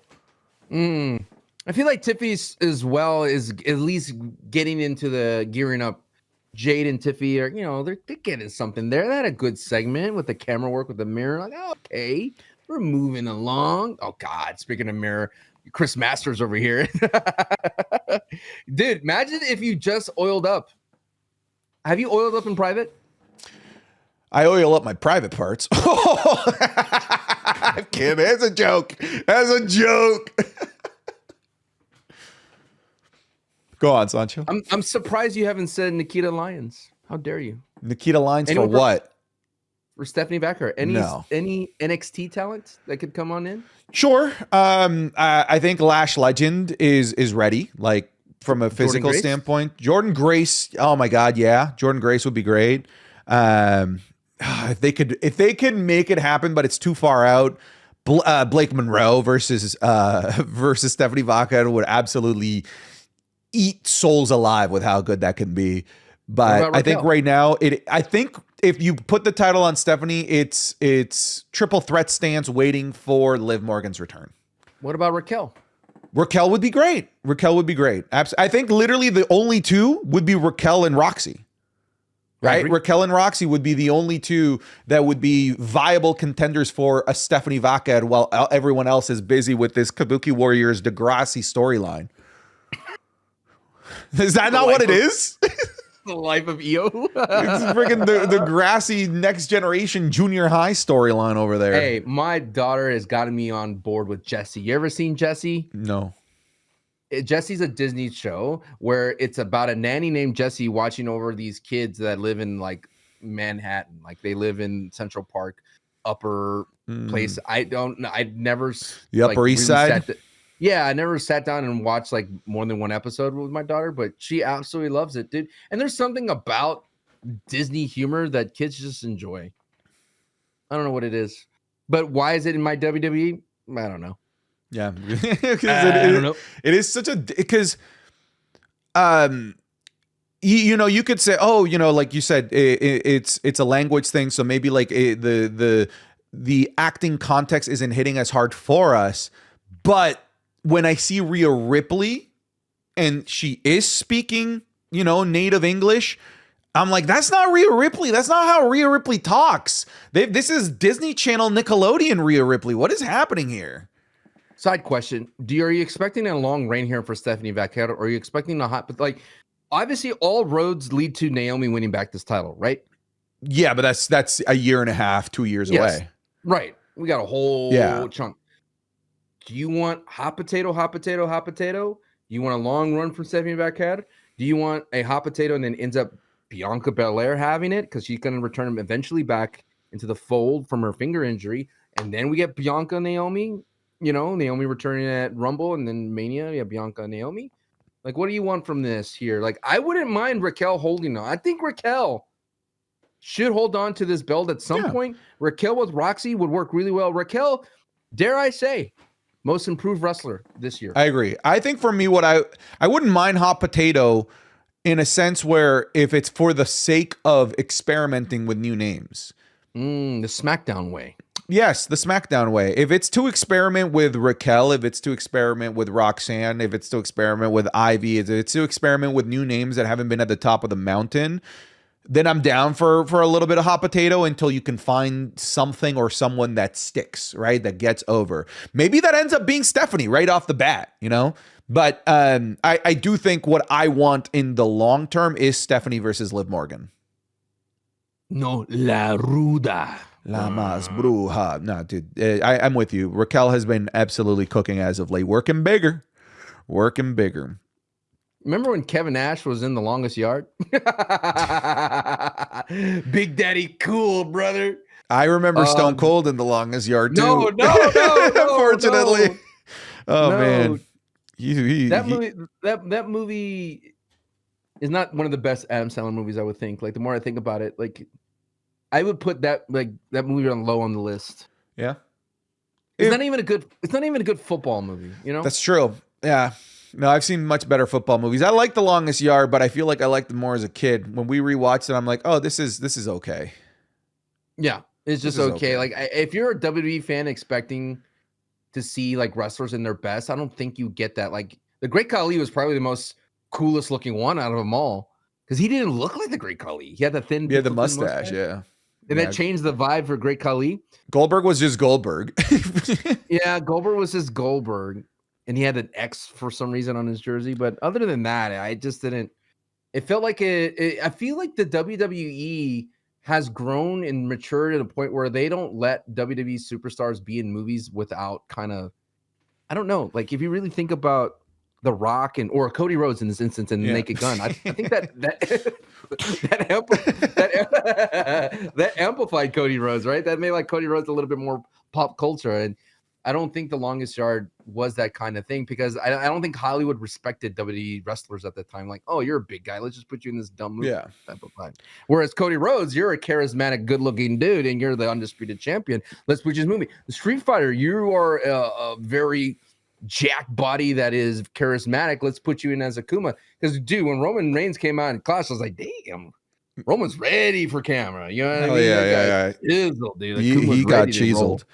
Absolutely. Yeah, I'm with you, man. Like when it comes to these movie roles, I feel like when we see WWE stars now in movies, it's more of a, I think it's, we're getting to see them be treated more as actors as opposed to just like, hey, we need big bodies of people doing big stunts and big moves, right? Like I feel like that was a lot in the 2000s. If you saw a wrestler, it was to do a fighting scene or something like that, right? But now when we see a wrestler appear in a movie, like you said, Cody Rhodes, he was opposite of Liam freaking Neeson working. That's crazy. That's crazy. You know who kind of changed that little vibe, and people are never going to give him credit? Kevin Nash, dude, and Magic Mike. Yeah, dude. You like that scene? I love Magic Mike. Mike's cool, dude. No, Magic Mike's a good movie. It's a good movie. Did you see all three of them? I didn't like the last one. No, I haven't seen all three of them. I didn't even know there were three. I didn't even know there were that many. I think there's 4. Hold on, wait a minute. Let me do some research. With Safe Sauce Sauce. Magic Mike movies. There is 4. Wait. Okay, but is it like one of those where it's like Home Alone, where after like a certain movie they bring in new actors? Nah, dude. Channing Tatum's always. Dude, you think Channing Tatum's gonna miss out on his paycheck? His Magic Mike paycheck. Okay, there is 3. There is a trilogy, and the third one's called XXL. Of course it is. But that one's weird. He basically becomes like a director of a new group of male dancers. He becomes their pimp.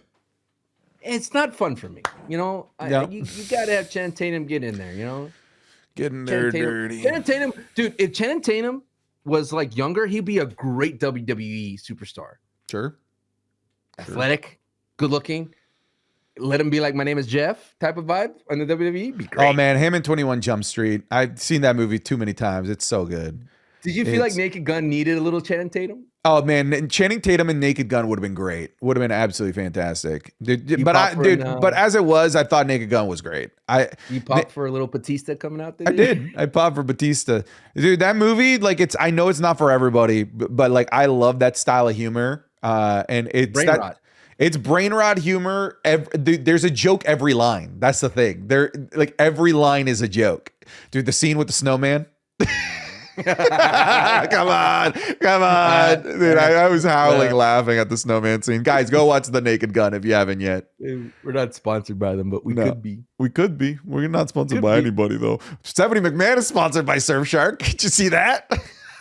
I've heard that. I think that made ESPN upset. That's what I heard. Really? I think so. I gotta look into this, but yeah, you let it be known, dude. Oh boy, Stephanie McMahon's coming after our money. We need to stop her. That's crazy though that they had her read that, like that no one vetted that and said this is a complete like that is. Here it is. Yeah, that is so. What's the word I'm looking for? That is a major conflict of interest, right? Here we go. According to Per Fightful, Sean Ross Sapp, Per Fightful. Don't want to get gotta. Don't want to get whoa. At least one source at ESPN wasn't thrilled by Stephanie McMahon's ad read on her podcast. However, they don't believe it will turn into a major issue between the two sides. ESPN should likely direct their displeasure at whoever booked the ad read on the show to begin with, but the Fanatics or WWE itself isn't a smart move. It's And just and so who's funny. the one to blame? Who's the one to blame at the end of the day? Who wrote that piece? I don't know, man. I don't know who. Who? It was a very, very handsome individual. We'll leave it at that. Woo! Woo! Woo! Use VPNs, folks, is what we heard here from the voice of the boss's daughter. Can we? You speaking of the ESPN? Let us have a moment silence for the end of the Peacock era.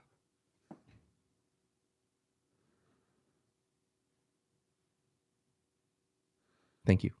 Thank you very much. I mean, nothing changes for me. I'm still on Netflix, but changes for you. Well, I appreciate you. I appreciate your respect, though. Yeah, of course. My American brethren are getting nickeled and dimed. You guys are going to be paying almost 4 times as much as you were before. It's ridiculous. It's heinous. I'm hoping an ad read came in during that silence. That would be hilarious. The automatic ad read came in. Dude, it's a bummer because in 2 days at the time of this recording, and by the time of Friday is be yesterday, the paper has come out on Peacock, dude. The Office follow-up would be out on Peacock. The paper? New series. You never heard of this? No. Tell me. The Paper is about a newspaper company, and it's going to be shot by the same mockumentary crew that filmed The Office. And guess who's going to be as part of the employment people of the paper? Michelle McCool? Oscar. But is he playing Oscar? Yes, he's playing Oscar. Okay. All right. Very cool. So it's the continuation. And imagine I would have been like, oh, I could justify this thing with I get Peacock, the paper, and PLEs. Nah, not so fast, my friend. But you got to keep it if you want your NXT PLEs because they're still going to be on Peacock. It's really frustrating. That I know, dude. The spread continues. You know what I mean? One cheek spread is happening. Dude. Oh God, I did not like that visualization. I'm sorry, dude. That's what's happening to us here in the States. Okay, that was a big spread too. It's a big spread, brother. It is not good down here. And at the same time, it's like it's just gonna get so frustrating when the day happens. When we get to when it finally clicks over, and we're about to look. I guarantee you, Santi, you're gonna be doing your watch party for WrestlePalooza. You're going to be sitting there and all of a sudden be like, oh, I can't log in my ESPN. I have ESPN Plus. Santi, come help me. I don't know how to do this. I don't understand. I have ESPN cable on Spectrum on YouTube TV, and I can't watch the PLE of WrestlePalooza. It's going to be on about 5 minutes. Can anyone help me, Santi? That's what's going to happen, brother. And I've been trying to tell people they're going to be so confused, and it's not going to be clear messaging, and you're going to have people desperately all of a sudden going, ESPN, or they're going to go, time to pirate this PLE. It's all going to go down, and it's just a shame that the WWE is not getting ahead of it. They're not being clear about it, and it's going to get more confusing as time goes on. Will I VPN into Netflix? Perhaps, but if I get there and the VPN, for some reason, they figured out how to stop it, I have no choice but to throw down 30 shekels to get ESPN. Oh, brother. I'm sorry for you guys having to deal with. Look at this spread. Massive spread. Biggest spread I've ever seen. You know what else? Oh, nice. Stardust. Good old Stardust spread. You know how we also got spread here, man. AJ Styles losing in France. The French crowd. The ultimate spread. No. Ridiculous. Good. You killed my Dom winning in Mexico. That would have been his moment. How dare you, AJ? Good. Dude, I can't defend any of this. It was such a you're a Dom hater now. What? You're a Dom hater now. No, I love Dom. I hate the booking of this. I hate everything that happened here. I'm definitely not a Dom hater. I just think that this was an opportunity to create a special moment, a moment that you could have replayed over and over and over again. AJ Styles celebrating in France, AJ Styles getting his big moment. Pyro. But like they just kept fumbling this, and they just somehow kept making it worse. Not putting it in Clash in Paris, fumble number 1. Putting it on Raw, fumble number 2. Not making it the main event, fumble number 3. Then making it in the dead spot of the show, an hour and a half in, where you usually put like Maxine Dupree versus fucking Ivy Nile or something, putting it there.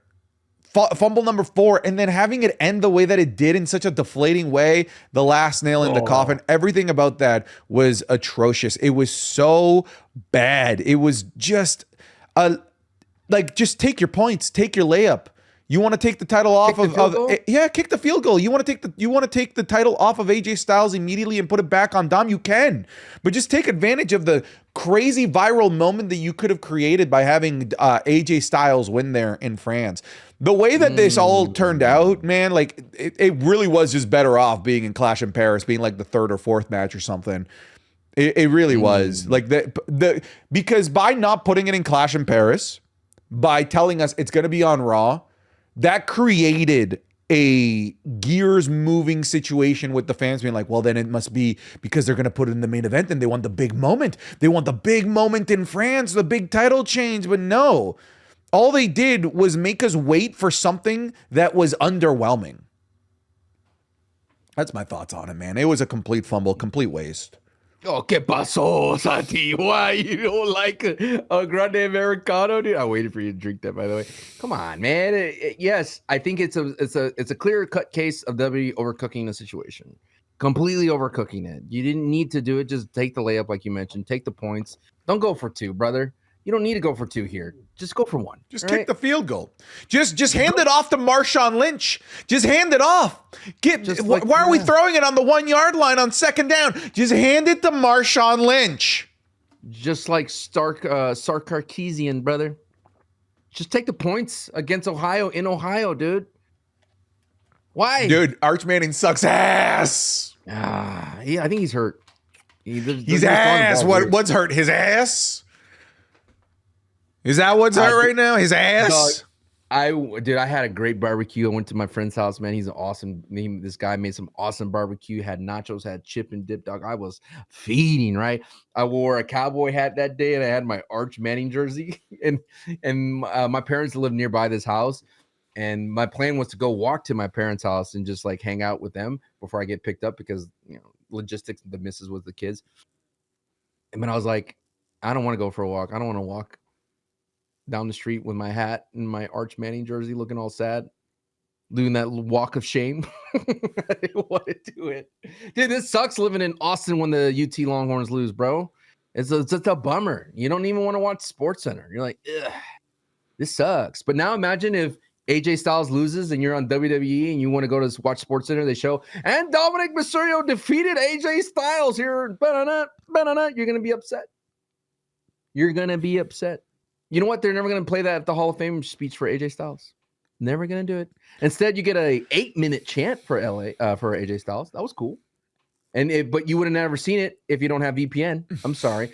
And for the people that are saying, why did it matter not for be at Clash? It mattered because the commercials ruined that momentum of that entire thing. The entire thing. Imagine like an uninterrupted on PLE 6-8 minutes of them chanting Il est vraiment phénoménal. Oh my God. Like this is even with the finish. Now seeing what it ended up being, I'm like, just fucking put that on Clash in Paris. Pad out the card. Allow the moment of the uninterrupted chance of AJ Styles be on the PLE. Like, but making us wait for Monday Night Raw created this expectation that you did not deliver on.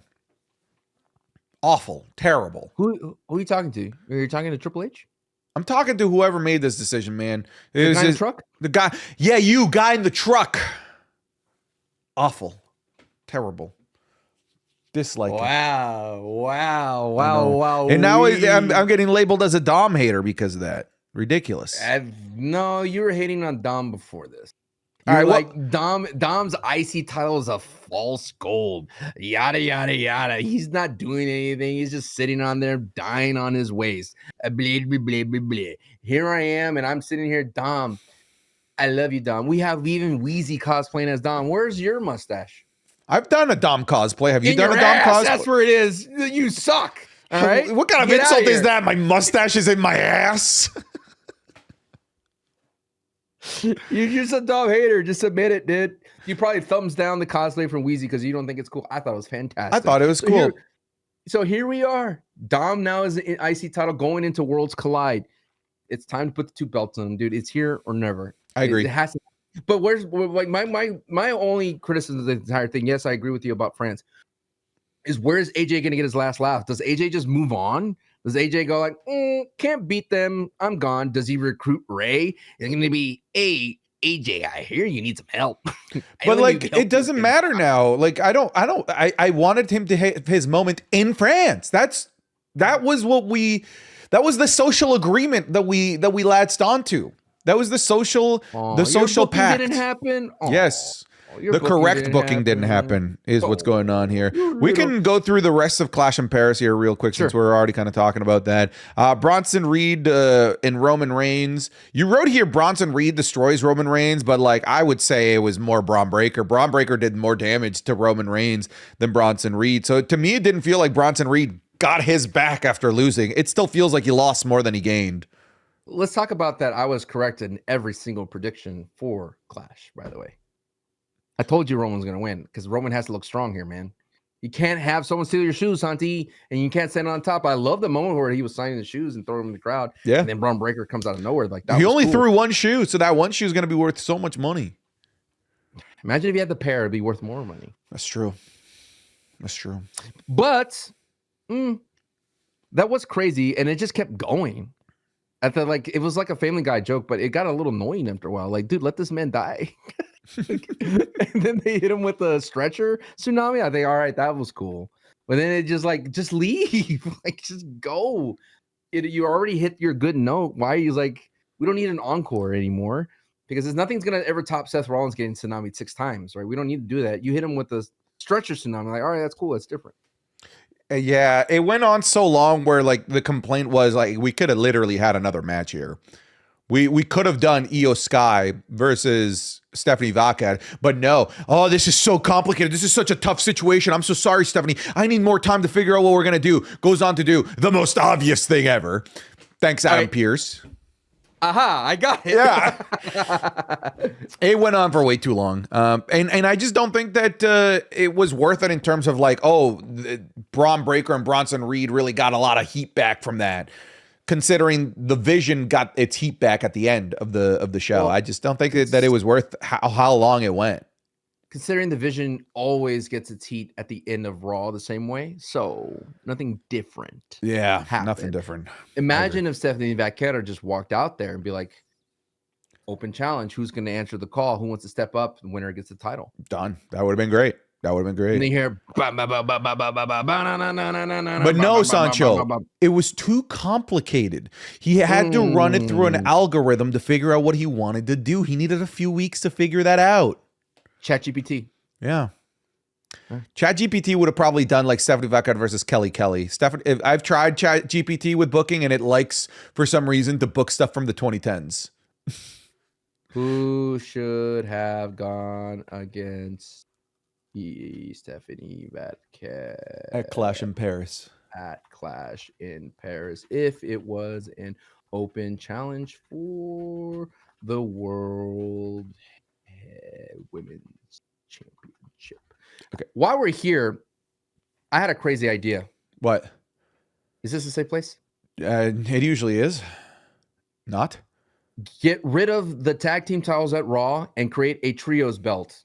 And have the Raw division have a trios belt, considering that there's so many factions there that could benefit from it. And I know you're saying there's some tag teams that don't have a full trio, but you could kind of filter in some people from NXT. Because think about it. You would have New Day with Big G. You would have Judgment Day, just bring in somebody else. Alpha Academy, American Made, War Raiders, LWO. You have all these great factions that are kind of not doing anything. Make it different. Get a trios belt. I know that's too much like an AEW. I know you're probably going like, this is not AEW. But I think, dude, New Day with Triple G with the trios belt will kind of be fun. Yeah, I mean, like, since you gave your opinion, I'll give mine. That's ass, bro. Anyways, what does ChatGPT say? If Stephanie Vaquero had walked in the Clash of Paris, the WWE's World Championship, an open challenge, ChatGPT is confused. But it says, the feels credible enough to headline the spot, creates a dream match vibe that maximizes FOMO for fans, and keep future stories alive than cutting off Becky Lynch. Okay. Would have been one, but she's in the match. Bailey. Okay. That would have been interesting if you really think about it. Sure. It was undercooked. Asuka. Okay, whatever. For an open challenge, I would have taken Asuka. Tiffany Stratton. Doesn't work, but okay. ChatGPT doesn't like. Yeah. ChatGPT is so fucking dumb, dude. It doesn't know booking for the wrestling. AJ Lee. That's nice try, Mia Mark.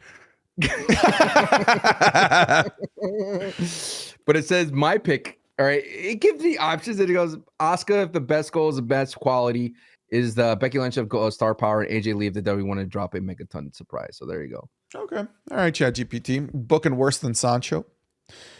Hey, at least I have. There's more than one worst booker royalty family. Wide Six and Street Profits. Just okay. It was all right. We talked about Karrion being the Bo being the Karrion surrogate. My issue is if you're going to start the schism for Montez Ford and Dawkins, go through the whole match. It just started at the beginning, and then we just dropped. That's that. it. Yeah. Nikki Bella and Becky. This was like the only like true bad match of the night. They had no chemistry with each other, and I noticed it in the build up to it. Their promos were fine.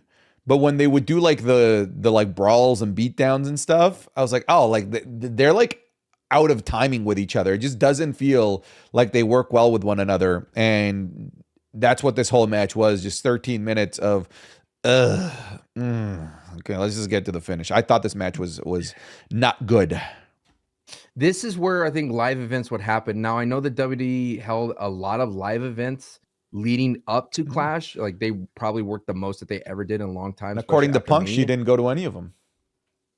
Now, if you look at it, this is where they could have had a much like more of them. If they actually had like mixed tag teams, if they had Nikki and Becky work out all their chemistry during those, you would have had the moment. Because if you're looking at it, so Becky had a match against Natalya, and then in SmackDown she had a match with Nia Jax, right? But she did not go to any of those live events like you talked about, like Punk called out. That is where you need those live events. Get it some reps to figure out some chemistry, because both Becky and Nikki were missing spots, and it wasn't really like hard hitting as you would think, like as current women's wrestling can be. And don't get me wrong, I want to, I call myself out, call out others when they groan at Nikki Bella. Like Nikki Bella was like throwing herself into stairs. Like Nikki Bella was taking some bumps, dude. You know what I mean? Like it's not like she's going through the steps or the motions. Like she's you gotta put some respect on Nikki Bella. But the thing is, it's a clash between two styles, right? Nikki Bella comes from the Divas era, and that's like an era that style of wrestling going into the modern era is as I feel like it's had some issues. And it's the same thing with like Alexa Bliss, right? There's some moves that Alexa Bliss don't hit hard because it's like in that era where they used to be good, like really, really strong. And thankfully, Alexa Bliss has the Sister Abigail DDT, because that's like the coolest move I've in all women's wrestling in my mind.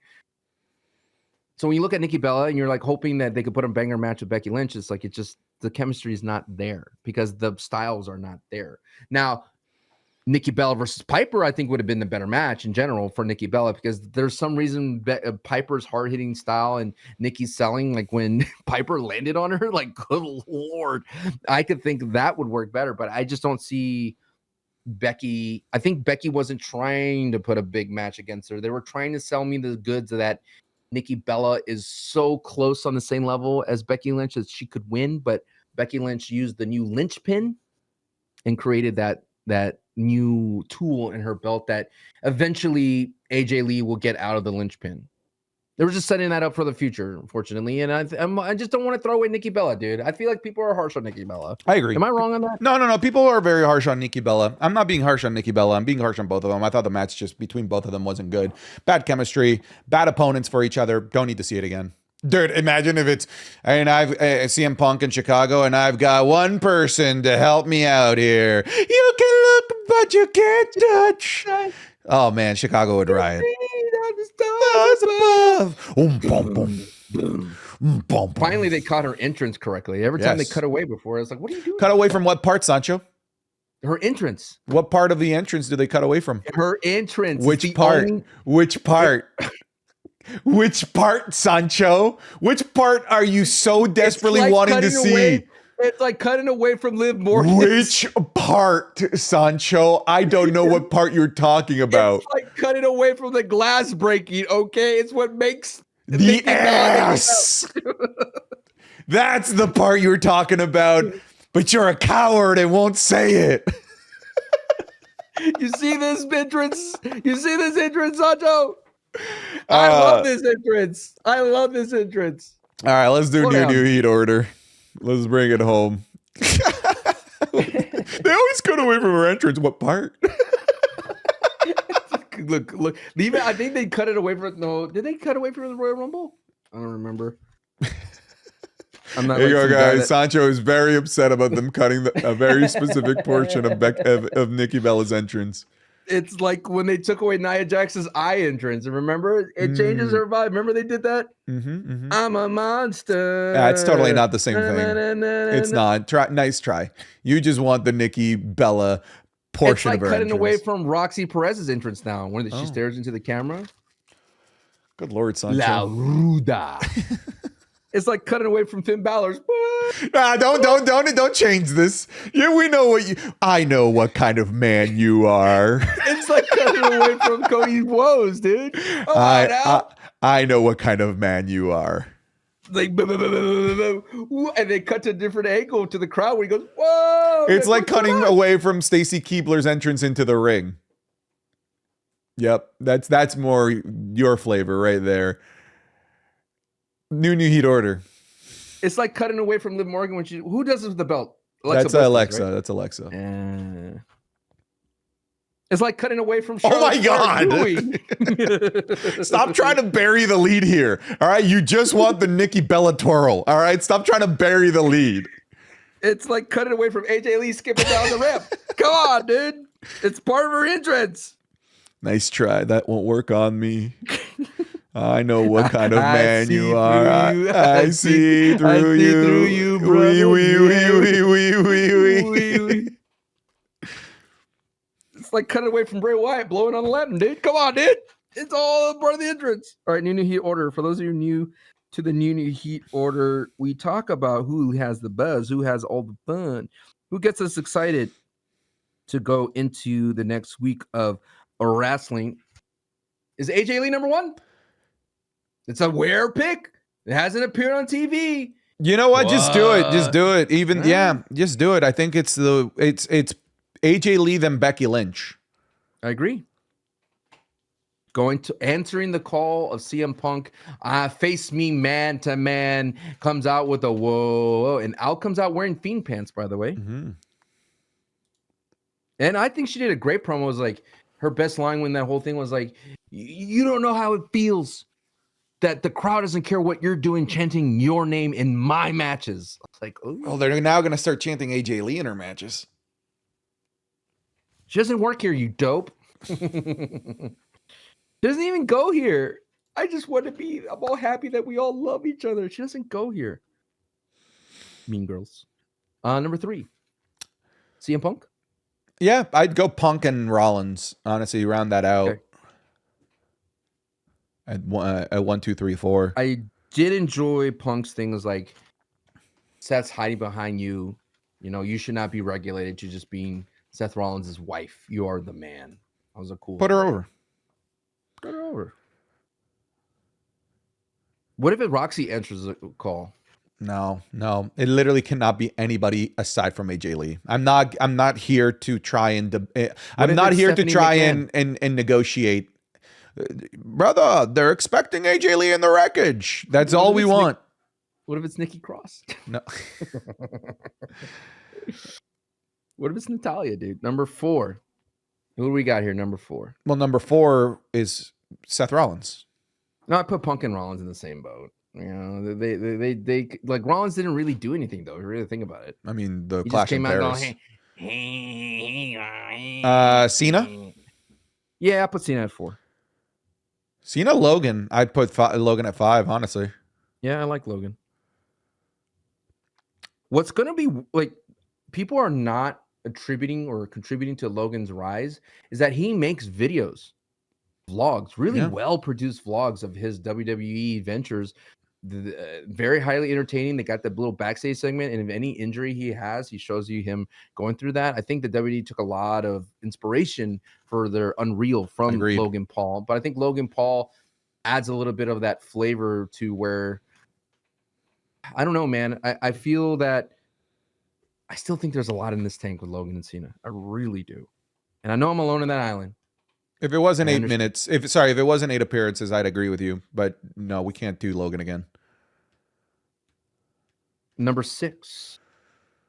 AJ. I mean, we're including Clash in this too, but I think probably I'd probably AJ go Sami Zayn. I'd probably go Sami Zayn. He did just you cannot have him in this list. I sure can. No, you what have you gonna to do? Crawl through your little camera there and take this pin from me right down Sami Zayn? Was that what you're gonna do? Are you gonna sit here? Are you willing to debate 30, 40 minutes, Mr. Pumpkin, for Sami Zayn on this list? Just put Sami exactly. Zayn. Yeah, what are you gonna do? I'm not gonna do it. All right, fine. Don't put him on there. I could think of 5 other people better than Sami Zayn right now. Go ahead, think of them. Sami Zayn at 10. So you are putting him, you fucking coward. Stand on business. Don't put him on. Don't put him on. I won't. Don't put him on. He doesn't even get 10. Don't put him on. Any love for Bronson Reed? Braun Breaker. Not over Sami Zayn.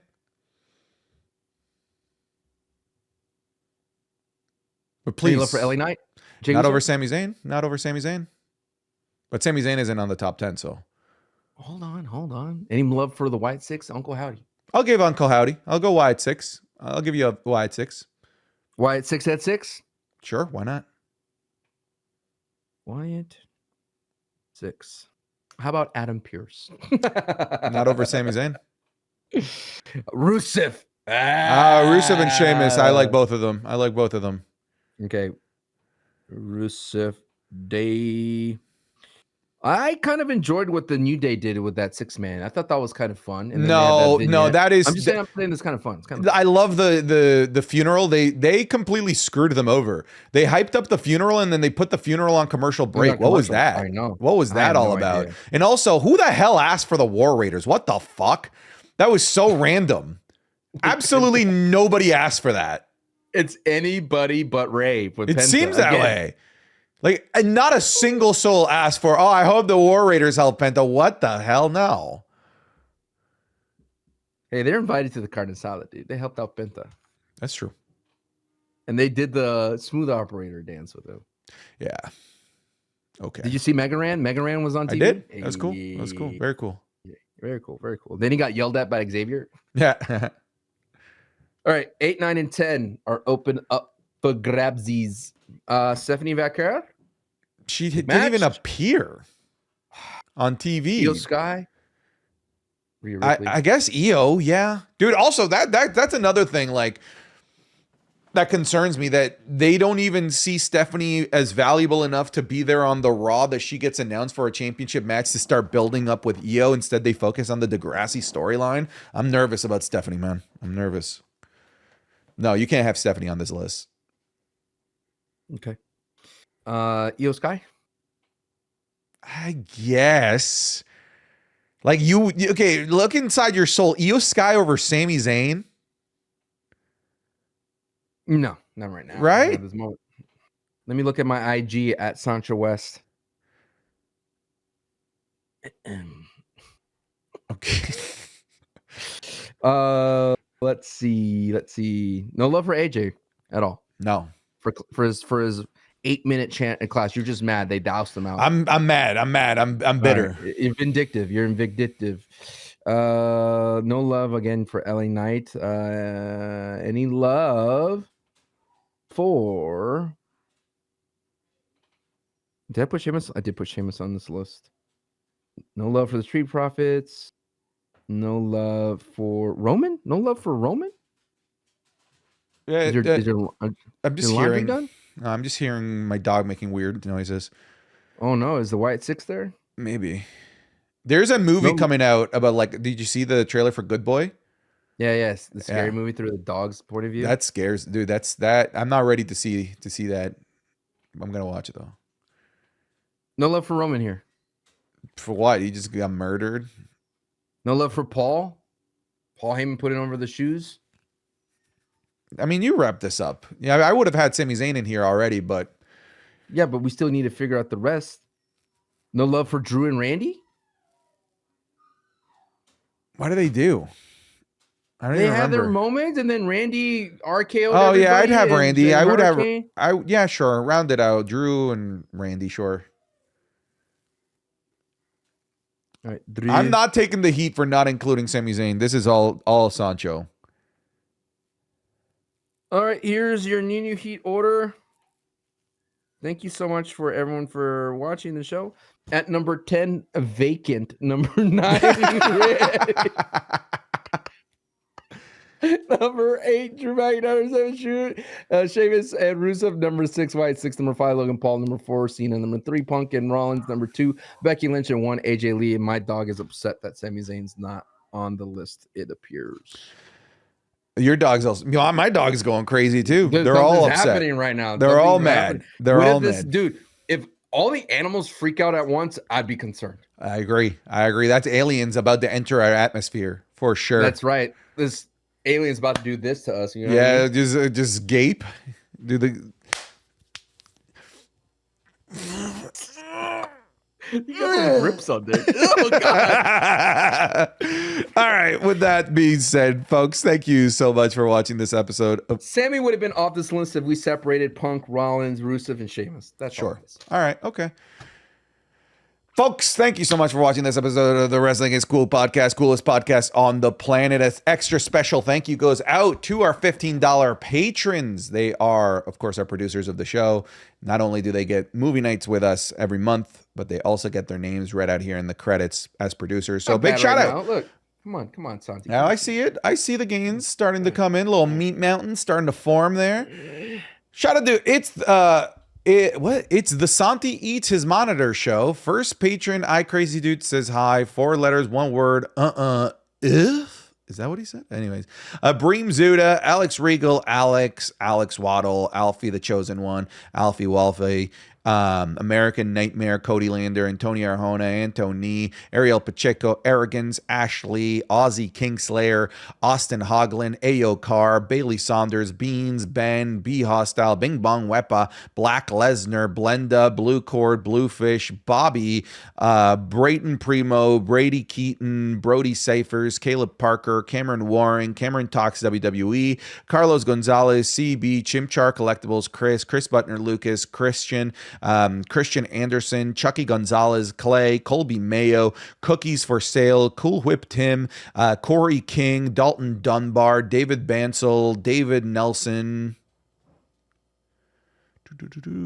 Derek Barnhart, Devin Geards, Diego Villeda, Digi316, D Lopez, Doug Dimmadome, owner of the Dimsdale Dimmadome, Dumsky, Sean Egg Toast, El Hijo del Santichozap, El Jono Americina, El Juan de Americano, El Joshi. That's a very Hispanic section right there. Just a bunch of L's.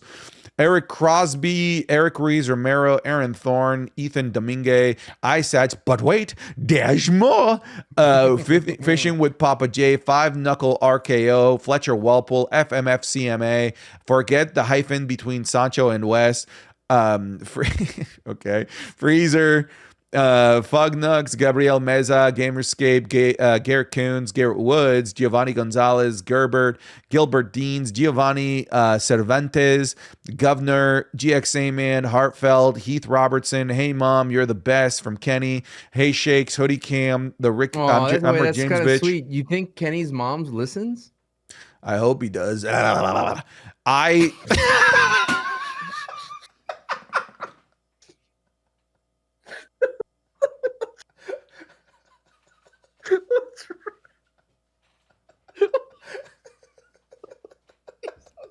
I'm sorry, Kenny's mom.